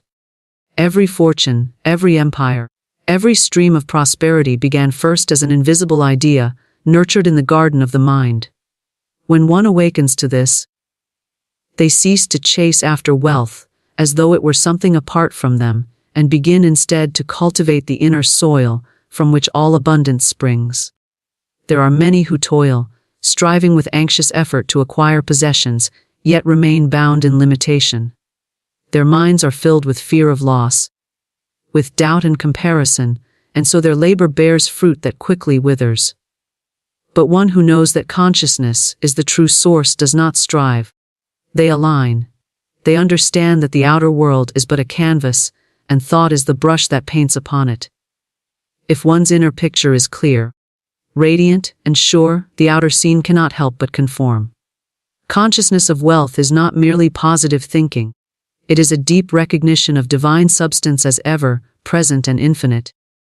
It is the awareness that the universe is abundant beyond measure, and that every individual is a channel through which this abundance may express. When a person holds this realization, fear dissolves. They no longer ask, "How will it come?" For they know it already exists in the unseen, waiting only for recognition to take form. They release the anxious grasp of wanting and enter the calm assurance of having. The consciousness of wealth is built through thought discipline and spiritual vision. It requires the individual to refuse the old habits of lack, thinking that have been taught and repeated through generations. Every thought of limitation must be recognized and replaced with a declaration of sufficiency. When one says, "I am surrounded by infinite substance," and feels the truth of it, they tune their vibration to the frequency of supply. That vibration draws to them ideas, people, and opportunities that match its tone. There is no accident in wealth. There is no luck in abundance. There is only law, divine, immutable, and precise. The law responds to the pattern of consciousness. A consciousness filled with fear and resentment cannot hold prosperity, for it is in conflict with the energy of flow. But a mind that sees beauty, gives thanks, and trusts in the unseen source becomes magnetic to riches of every kind. To build this consciousness, one must begin with thought, then word, then feeling. It begins by noticing the mental atmosphere within. When thoughts of not enough arise, they must be gently but firmly replaced with, "I have all that I need, and more is on the way." This is not mere denial of facts. It is the assertion of truth. Facts change, truth remains. Facts may say that the bank account is low, truth says that divine substance is unlimited. To dwell in truth is to become immune to outer fluctuation. Consciousness determines circumstance. Two people may stand side by side, facing the same conditions, yet one prospers while the other fails. The difference lies not in opportunity, but in awareness. The prosperous individual sees every challenge as a doorway to greater expression, while the one bound by limitation sees only obstacle and defeat. The difference is internal. When consciousness expands, circumstances rearrange themselves to match the new pattern. There is great power in visualization, for it imprints the inner realm with form and color. When one holds the mental image of abundance, not as a wish, but as a certainty, they are preparing the mold into which substance will pour. The law of the mind is that what one continually pictures and feels must appear in experience. Therefore, to live richly, one must think richly. Every object in the visible world was once invisible, held first in the secret chambers of imagination. The architect must see the building before it rises. The inventor must see the machine before it moves. The prosperous soul must see their wealth before it manifests. The mind that is rich in gratitude magnetizes increase. Gratitude affirms ownership of blessings not yet seen. When one gives thanks for wealth before it appears, they acknowledge that it already exists in divine substance. This attitude releases the vibration of acceptance, and what is accepted must appear. Complaining and worry shut the gates of abundance, but praise and gratitude fling them wide open. True wealth consciousness is not born of greed or attachment, for those are forms of fear disguised as desire. It is born of knowing that one's good benefits all, that there is no depletion in giving, and no danger in receiving. The one who is conscious of wealth blesses every exchange, knowing that money and supply are divine energy circulating freely. They do not hoard or fear loss, for they know that the source is infinite and inexhaustible. This detachment invites even greater flow, for divine substance cannot fill a vessel already clenched shut by anxiety. Every thought is a seed, and the soil of consciousness is always fertile. One must therefore guard the garden of the mind with vigilance. To allow seeds of worry or scarcity to take root is to invite their harvest. The wise gardener plants only what they wish to grow: thoughts of abundance, security, and joy. Each affirmation, each visualization, each act of faith waters these seeds until they sprout and blossom into tangible wealth. Outer circumstances may momentarily contradict inner knowing, but the one anchored in true consciousness does not waver. They understand that appearances are temporary and that substance is eternal. They remain poised, speaking words of truth, until the outer form aligns. This steadfastness is the mark of mastery. The one who can hold wealth in thought, even when appearances deny it, will soon hold it in hand. It is not work or chance that makes one rich, but the invisible vibration that precedes both. Work guided by inspired consciousness produces effortless success. Action taken from fear produces toil and exhaustion. The difference is inner posture. When consciousness leads, effort becomes expression, not struggle. The wealthy mind acts from completeness, not from need. Every gesture, every decision carries the quiet power of certainty, and that certainty shapes results. Wealth begins in consciousness because consciousness is the mold, the pattern, the architect of experience. Circumstance is only the reflection, mutable, secondary, obedient. To reverse the order is to chase shadows, but to master the inner is to command the outer. Once one grasps this truth, the pursuit of wealth transforms into the practice of awareness. The individual becomes still, receptive, and centered, knowing that by aligning thought with truth, the whole world must conform in kind. Wealth is not attained, it is revealed. It has always been present, hidden behind the veil of false belief.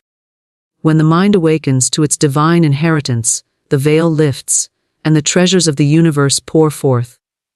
Every atom of creation vibrates with abundance, awaiting only recognition.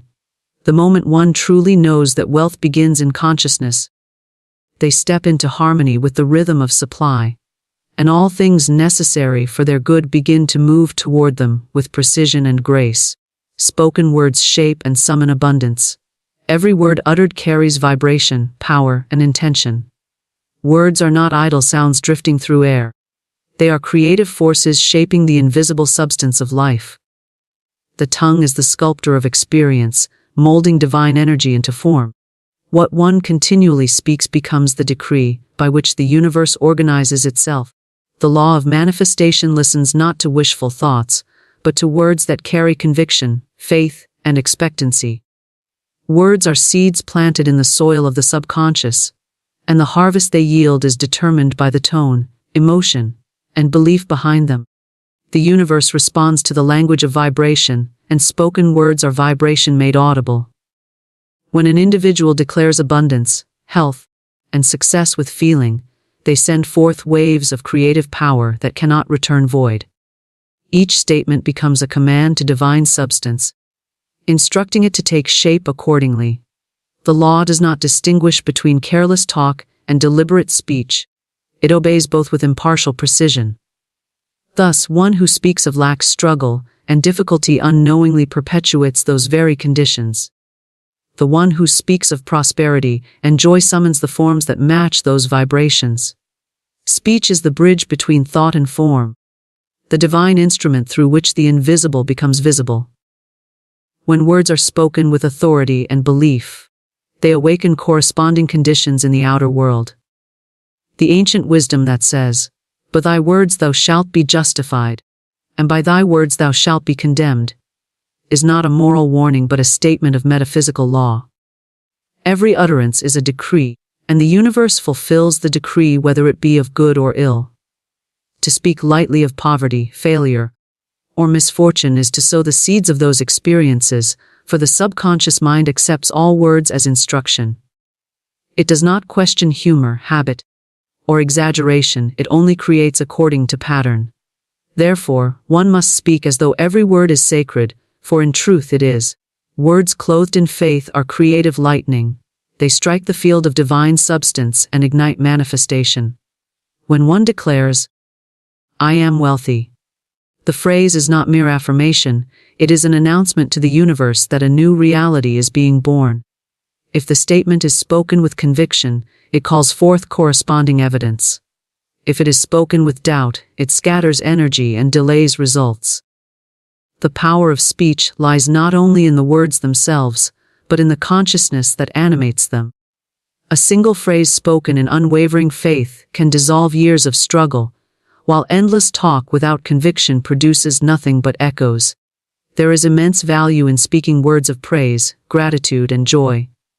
These vibrations are high and magnetic. When the tongue blesses instead of complains, it aligns with divine order, and abundance flows naturally. Words of blessing heal relationships, attract support, and open doors. Every word carries a frequency, and gratitude is one of the highest. When one continually says, "Thank you for my increasing good," even before visible evidence appears, they tune their vibration to the rhythm of receiving. The universe rushes to confirm what has been spoken in faith. It is wise to remember that every "I am" statement is a command to the creative law.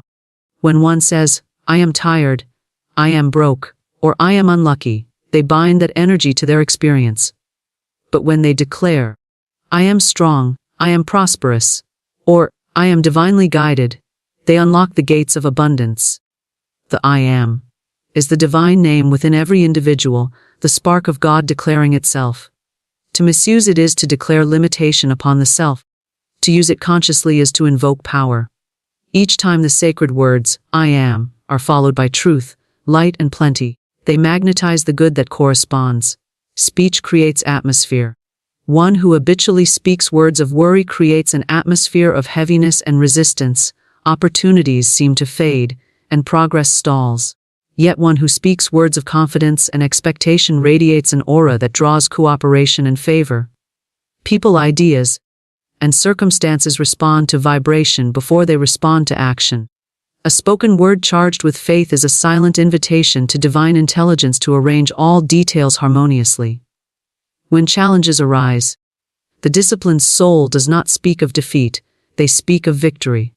They affirm that divine order is unfolding, that all things are working together for good, even when appearances seem contrary. Words of power are not reactive, they are creative. The individual who holds their tongue until they can speak from calm certainty commands the situation. Rash speech dissipates energy. Deliberate speech concentrates it. The tongue that blesses in the face of difficulty wields a higher law than circumstance. To shape abundance through speech, one must develop awareness of habitual language.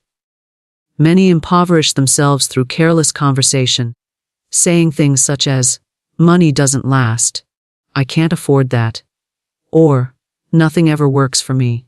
Each of these phrases is an unconscious affirmation of limitation. The law of mind does not interpret sarcasm or humor, it takes every statement literally. Therefore, it is essential to replace such words with declarations of truth. Instead of, I can't afford it, one might say, it is not yet in divine order for me to have that, but all my needs are abundantly met. Such language keeps consciousness aligned with prosperity while acknowledging the moment. The practice of spoken affirmation reeducates the subconscious mind. Repetition of positive, present, tense statements imprints new patterns upon the inner self, and the outer world begins to mirror them. The key is consistency and feeling. Empty repetition has little effect, but when one speaks with deep emotional conviction, the subconscious accepts it as fact. Over time, the new belief crystallizes and manifestation follows naturally. Words spoken aloud carry more power than silent thoughts, for the vibration of sound intensifies the impression. This is why declarations, prayers, and chants have endured through centuries. They activate the creative law by sound and faith combined. One may notice that after declaring certain affirmations, old patterns of doubt rise to the surface. This is not failure but cleansing. The spoken word stirs the depths of consciousness, bringing to light every contradictory belief that has been hidden. As one continues to speak truth despite appearances, these old patterns dissolve. Persistence in the right word is mastery. The spoken word is like a chisel cutting away the stone of limitation until the image of divine abundance stands revealed. The wise person speaks only of what they wish to see made manifest. They refuse to discuss lack, sickness, or failure except to deny their power. They fill their speech with images of joy, harmony, and prosperity. They know that words impregnate the atmosphere with vibration, and that the universe reproduces whatever vibration dominates. When one speaks blessing over their finances, their home, their work, and their relationships, they sow the seeds of beauty and success. Every prayer, every declaration, every spoken word of truth is an act of creation. The individual stands as co-creator with divine intelligence, shaping substance through sound.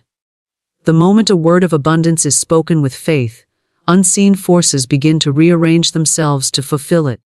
People and events are drawn into alignment, and the word moves through time and space until it manifests in form. Speech is therefore sacred. To speak without awareness is to scatter power, to speak with awareness is to command it.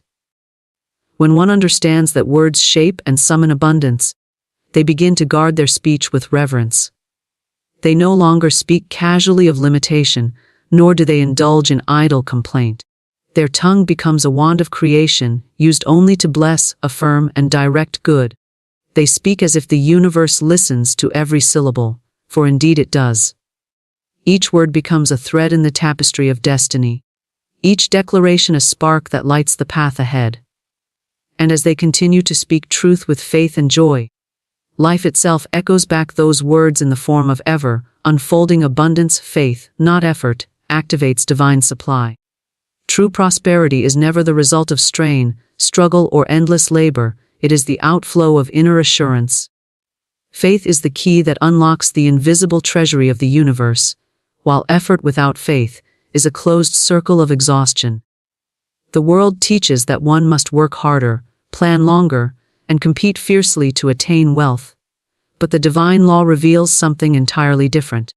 It shows that abundance responds not to tension but to trust, not to haste but to harmony. The individual who learns to stand in calm expectancy, who believes in divine provision even when outer evidence is absent, becomes a magnet for miracles. Faith is the invisible substance of all manifestation. It is the confident knowing that what is unseen is already real in the realm of spirit. Every visible form begins as invisible substance, and faith is the bridge that draws it forth into manifestation. When one believes with unwavering certainty that their good is already prepared, they open the channel through which divine supply flows. Faith is a creative vibration, and that vibration commands form to appear. The one who works without faith builds upon sand, but the one who believes while acting in alignment builds upon the rock of divine assurance. Effort that springs from fear or insecurity blocks the very flow it seeks to attract.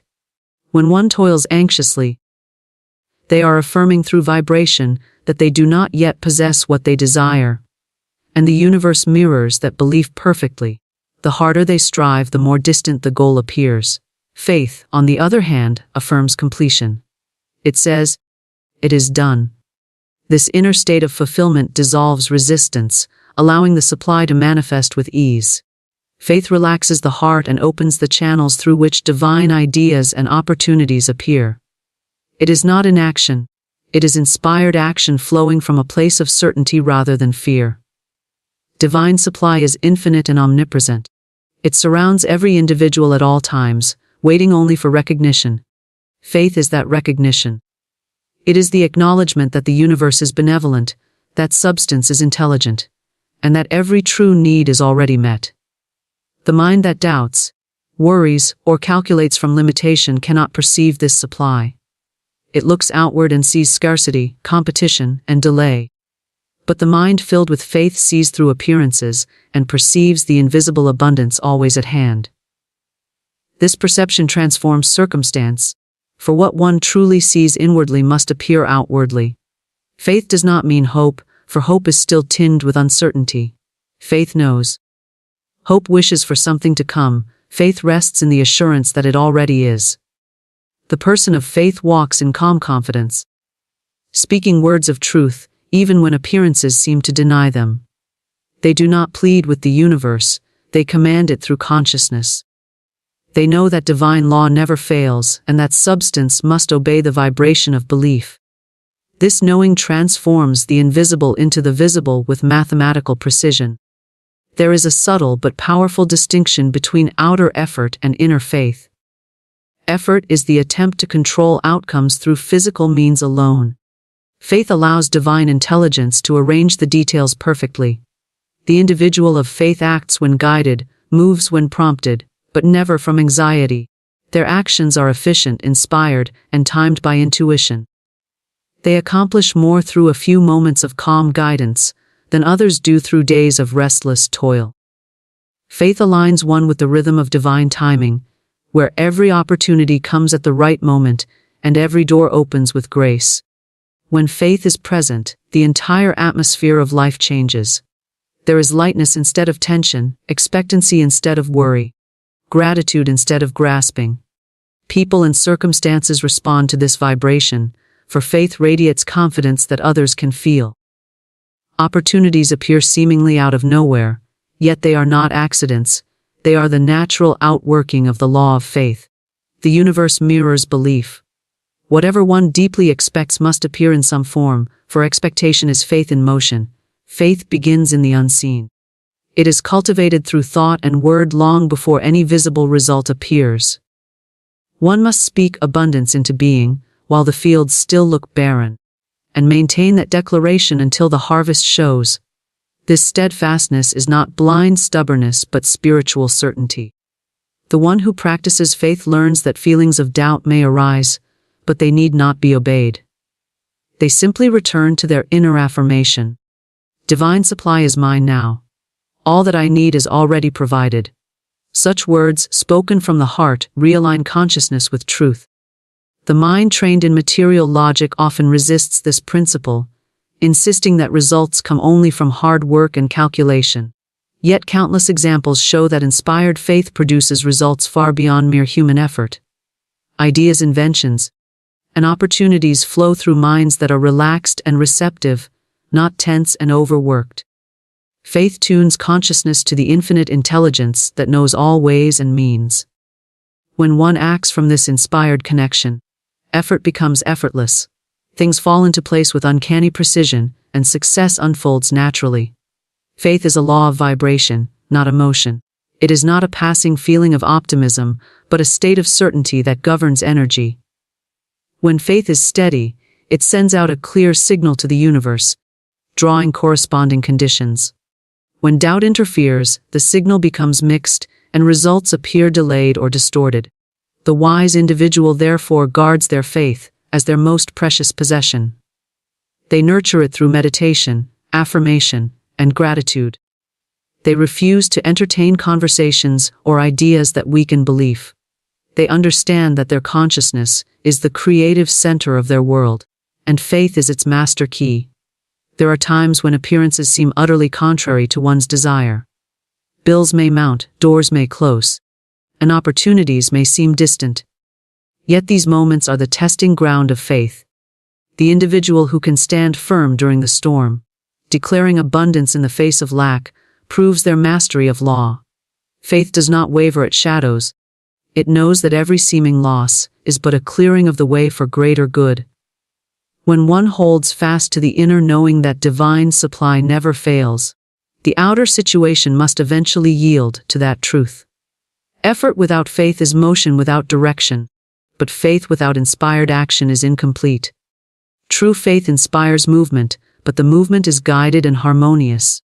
The one who has faith feels compelled from within to act at the right time, in the right way, with confidence. They are not driven by fear of missing out, for they know nothing truly theirs can be lost. This calm assurance multiplies their effectiveness, for they waste no energy in struggle. Every task becomes infused with purpose, and divine intelligence works through them to bring about perfect outcomes. The great secret of abundance lies in surrendering human struggle and allowing divine order to act. This surrender is not weakness, it is supreme power. It is the recognition that infinite intelligence accomplishes through us what we cannot accomplish alone. When one trusts this law completely, their path becomes smooth, their needs met before they even arise. They live in a rhythm of effortless increase, for faith keeps the channels open. Faith transforms the ordinary into the extraordinary. It turns a small idea into a fortune, a single contact into a network of opportunity, a mere possibility into tangible wealth. This transformation does not come through calculation or control, but through surrender to the unseen wisdom that orchestrates all things perfectly. To live by faith is to live in harmony with divine substance, to know that everything one needs is already moving toward them, drawn by the magnetic power of belief. Faith, then, is the creative force that moves substance into form. It is the calm certainty that dissolves limitation and calls forth plenty. When one truly believes, the universe rearranges itself to match that belief. The law is infallible, for it operates beyond human reasoning. One need not understand how the manifestation will appear. Faith alone is the cause, and its result is inevitable. To cultivate faith is to align with the rhythm of divine supply. Where effort becomes joy and manifestation flows without strain, gratitude multiplies every form of prosperity. It is the golden vibration that unlocks the gates of divine abundance, the silent music that harmonizes the soul with universal supply. Gratitude is not merely polite appreciation for visible blessings. It is the deep spiritual recognition that every good and perfect gift already exists within the infinite substance of life. When one gives thanks with sincerity, they attune themselves to the frequency of receiving. Gratitude is magnetic. It draws to itself more of whatever it blesses. The moment the heart overflows with thankfulness, the law of increase is set into motion and prosperity expands in all directions. Gratitude is the language of divine recognition. It acknowledges the invisible good even before it becomes visible. The one who gives thanks for abundance, while still surrounded by apparent lack, demonstrates mastery of the creative law. They affirm that supply exists in the unseen, and that divine order is at work beyond appearances. Such gratitude is not forced optimism, but spiritual knowing. It declares that all things are working together for good, that the universe is benevolent, and that nothing is ever truly missing. This recognition dissolves resistance and opens the way for manifestation to flow naturally. Every thought and feeling carries a vibration, and gratitude is among the highest. When one dwells in gratitude, fear and doubt lose their power. The mind becomes calm, receptive, and open to divine guidance. Ideas flow easily, opportunities appear, and people are drawn into harmonious cooperation. Gratitude transforms the atmosphere of one's life. It softens the sharp edges of circumstance and fills every moment with the quiet radiance of sufficiency. It is the mental equivalent of sunlight, causing the seeds of prosperity to sprout and flourish. When an individual complains, criticizes, or focuses on what is missing, they cut off the flow of divine substance. Complaint is a declaration of lack, gratitude is a declaration of plenty. The law of mind responds perfectly to both. The one who complains receives more reasons to complain, while the one who blesses receives more reasons to bless. This is not punishment or reward, but vibration responding to vibration. Every feeling of gratitude sends out a signal that says, I have enough, and I am ready for more. The universe answers that signal with increased supply, for the divine always expands where it is welcomed. Gratitude is creative because it transforms perception.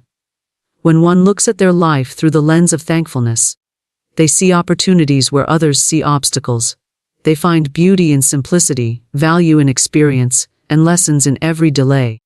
This expanded awareness attracts solutions and blessings that anxiety would have obscured. Gratitude sharpens intuition, for it quiets the restless mind and allows the voice of divine wisdom to be heard. The grateful person moves through life with confidence, knowing that each step, whether smooth or rough, is part of a perfect unfolding.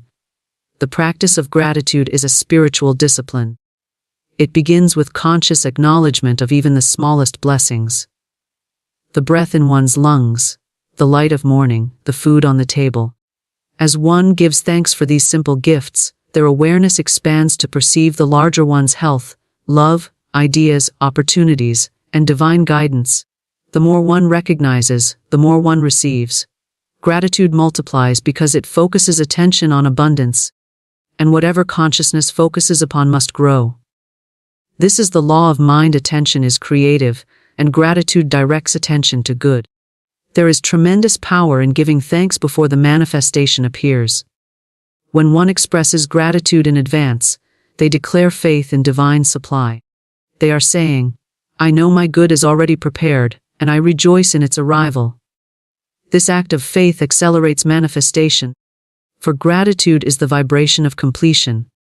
It signals to the universe that the desire is fulfilled in consciousness, and therefore it must soon appear in form.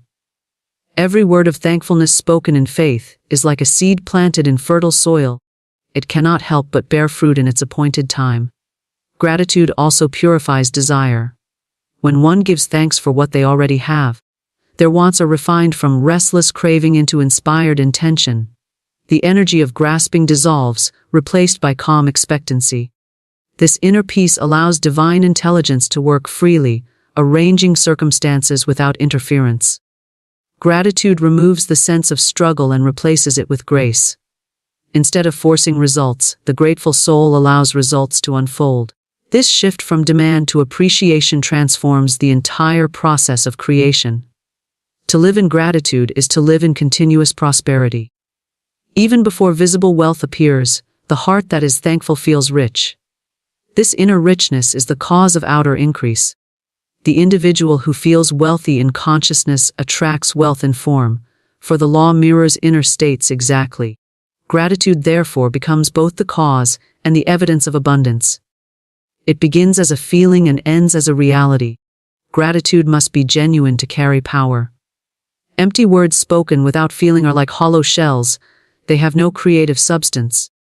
True gratitude vibrates through every cell of the being. It is felt as warmth, joy, and reverence for life itself.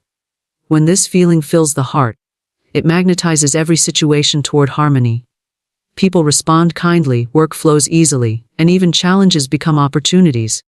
Gratitude has the mysterious ability to transmute difficulty into blessing. What once appeared as loss reveals itself as hidden gain. The secret of continuous increase lies in blessing all that one possesses. To bless means to recognize the divine essence within a thing and to call forth its expansion. When one blesses their home, their finances, their work, and their relationships, they infuse them with the energy of growth. To curse, complain, or criticize is to contract that energy. Every object, every circumstance responds to the vibration directed toward it. The individual who blesses everything around them lives in an ever-expanding field of prosperity. Gratitude also dissolves envy and comparison. The thankful person rejoices in the success of others, knowing that every demonstration of abundance proves that the law works for all. They do not fear that another's gain diminishes their own, for gratitude knows no competition. It affirms that there is enough for everyone and that the universe is infinitely generous. This attitude removes the barriers of jealousy and resentment that block supply. When one celebrates another's good, they magnetize the same good to themselves. Even in times of apparent challenge, gratitude holds its power. The one who can give thanks amid uncertainty commands a higher law. They acknowledge that divine order operates even when human reason cannot perceive it. Gratitude in difficulty acts as a spiritual lever, lifting consciousness out of fear and into alignment with infinite wisdom. It transforms worry into trust and scarcity into unfolding good. Many have found that the moment they begin to give thanks for what seems imperfect, the situation begins to change. The energy of gratitude dissolves resistance and allows resolution to appear. The practice of writing or speaking daily affirmations of gratitude strengthens this vibration.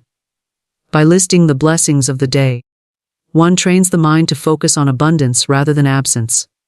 Over time, this practice reprograms the subconscious, replacing patterns of worry with patterns of appreciation.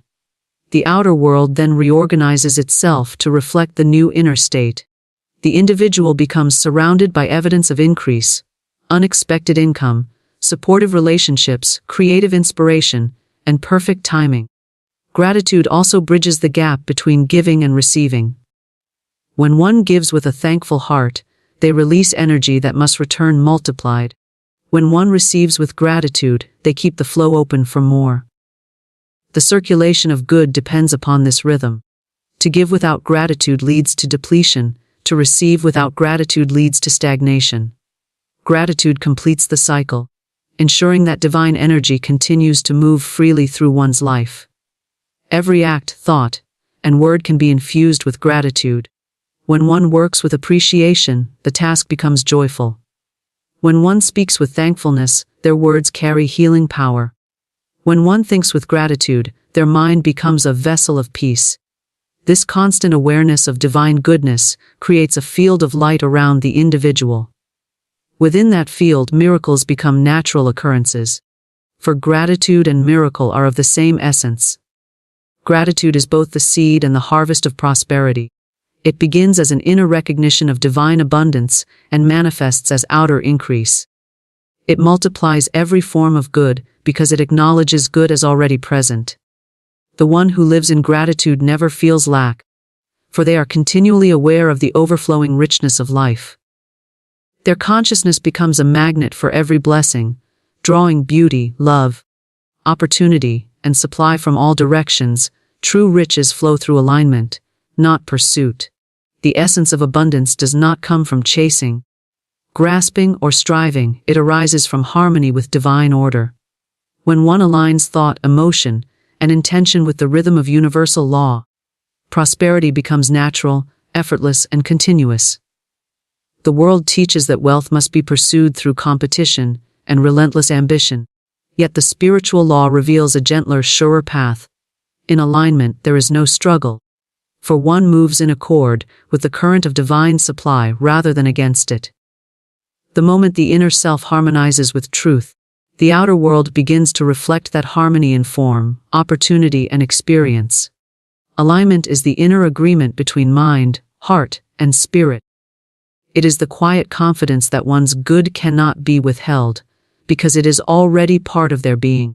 When consciousness is divided, when one believes in abundance but feels fear, or affirms success but expects disappointment, the flow of prosperity is obstructed. But when every level of the self is unified in faith and expectancy, divine energy moves freely. This alignment transforms thought into magnetism. The individual no longer runs after success, success is drawn to them. The power lies not in pursuit, but in the still center of alignment. To align with abundance, one must first release resistance. Resistance appears as worry, control, or comparison. The restless need to make things happen by personal effort alone. These vibrations signal to the universe that one does not yet trust in divine order, and so life reflects that uncertainty. The aligned soul, however, trusts completely. They do what is guided, take inspired action, and rest in assurance that everything unfolds at the perfect moment.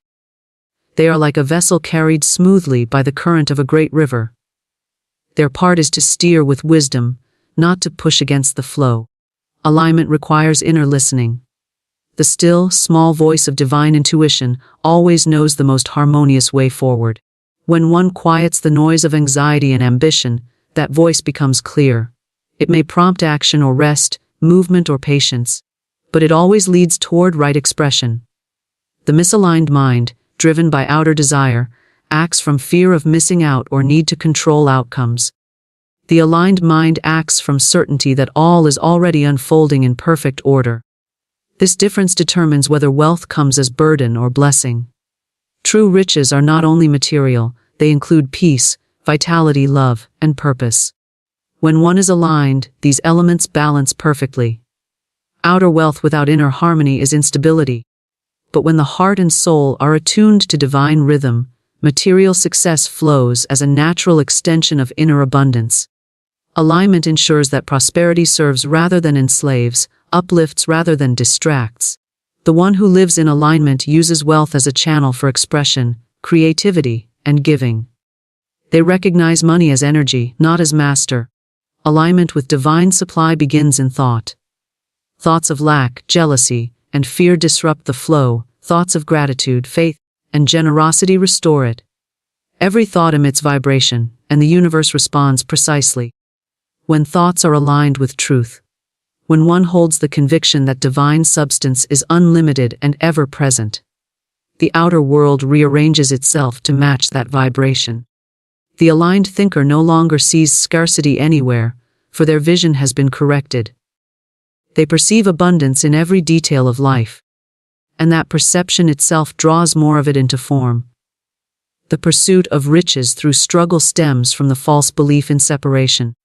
It assumes that wealth exists outside the self and must be captured or earned through competition. Alignment reveals that wealth is already within consciousness, awaiting expression. One does not acquire abundance, one allows it. The energy of pursuit is effortful and tense, while the energy of alignment is relaxed and magnetic. Pursuit says, I must go after it. But alignment says, it comes through me. The difference is the difference between scarcity and sufficiency. When one is aligned, their timing becomes perfect. They meet the right people, recognize the right opportunities, and act at the right moment. This is not coincidence, but the result of synchronization with divine order. Alignment removes delay, for it harmonizes personal will with universal will. The one who pursues from ego may rush or hesitate, and thereby miss the rhythm, but the one who aligns moves in step with the greater plan. Their path unfolds naturally, without struggle or obstruction, for every step is guided. To cultivate alignment, one must cultivate peace. Anxiety and chaos block intuition, while peace opens the channel. Meditation, prayer, and contemplation restore the mind to stillness, allowing divine intelligence to flow through. The aligned individual spends time daily connecting with the source of all supply, not asking or pleading, but simply recognizing oneness with it. From that quiet recognition comes clarity, inspiration, and strength. Every action taken from that place carries the imprint of divine precision. Alignment is not passivity, it is the highest form of active faith. It does not withdraw from the world, but moves through it with consciousness.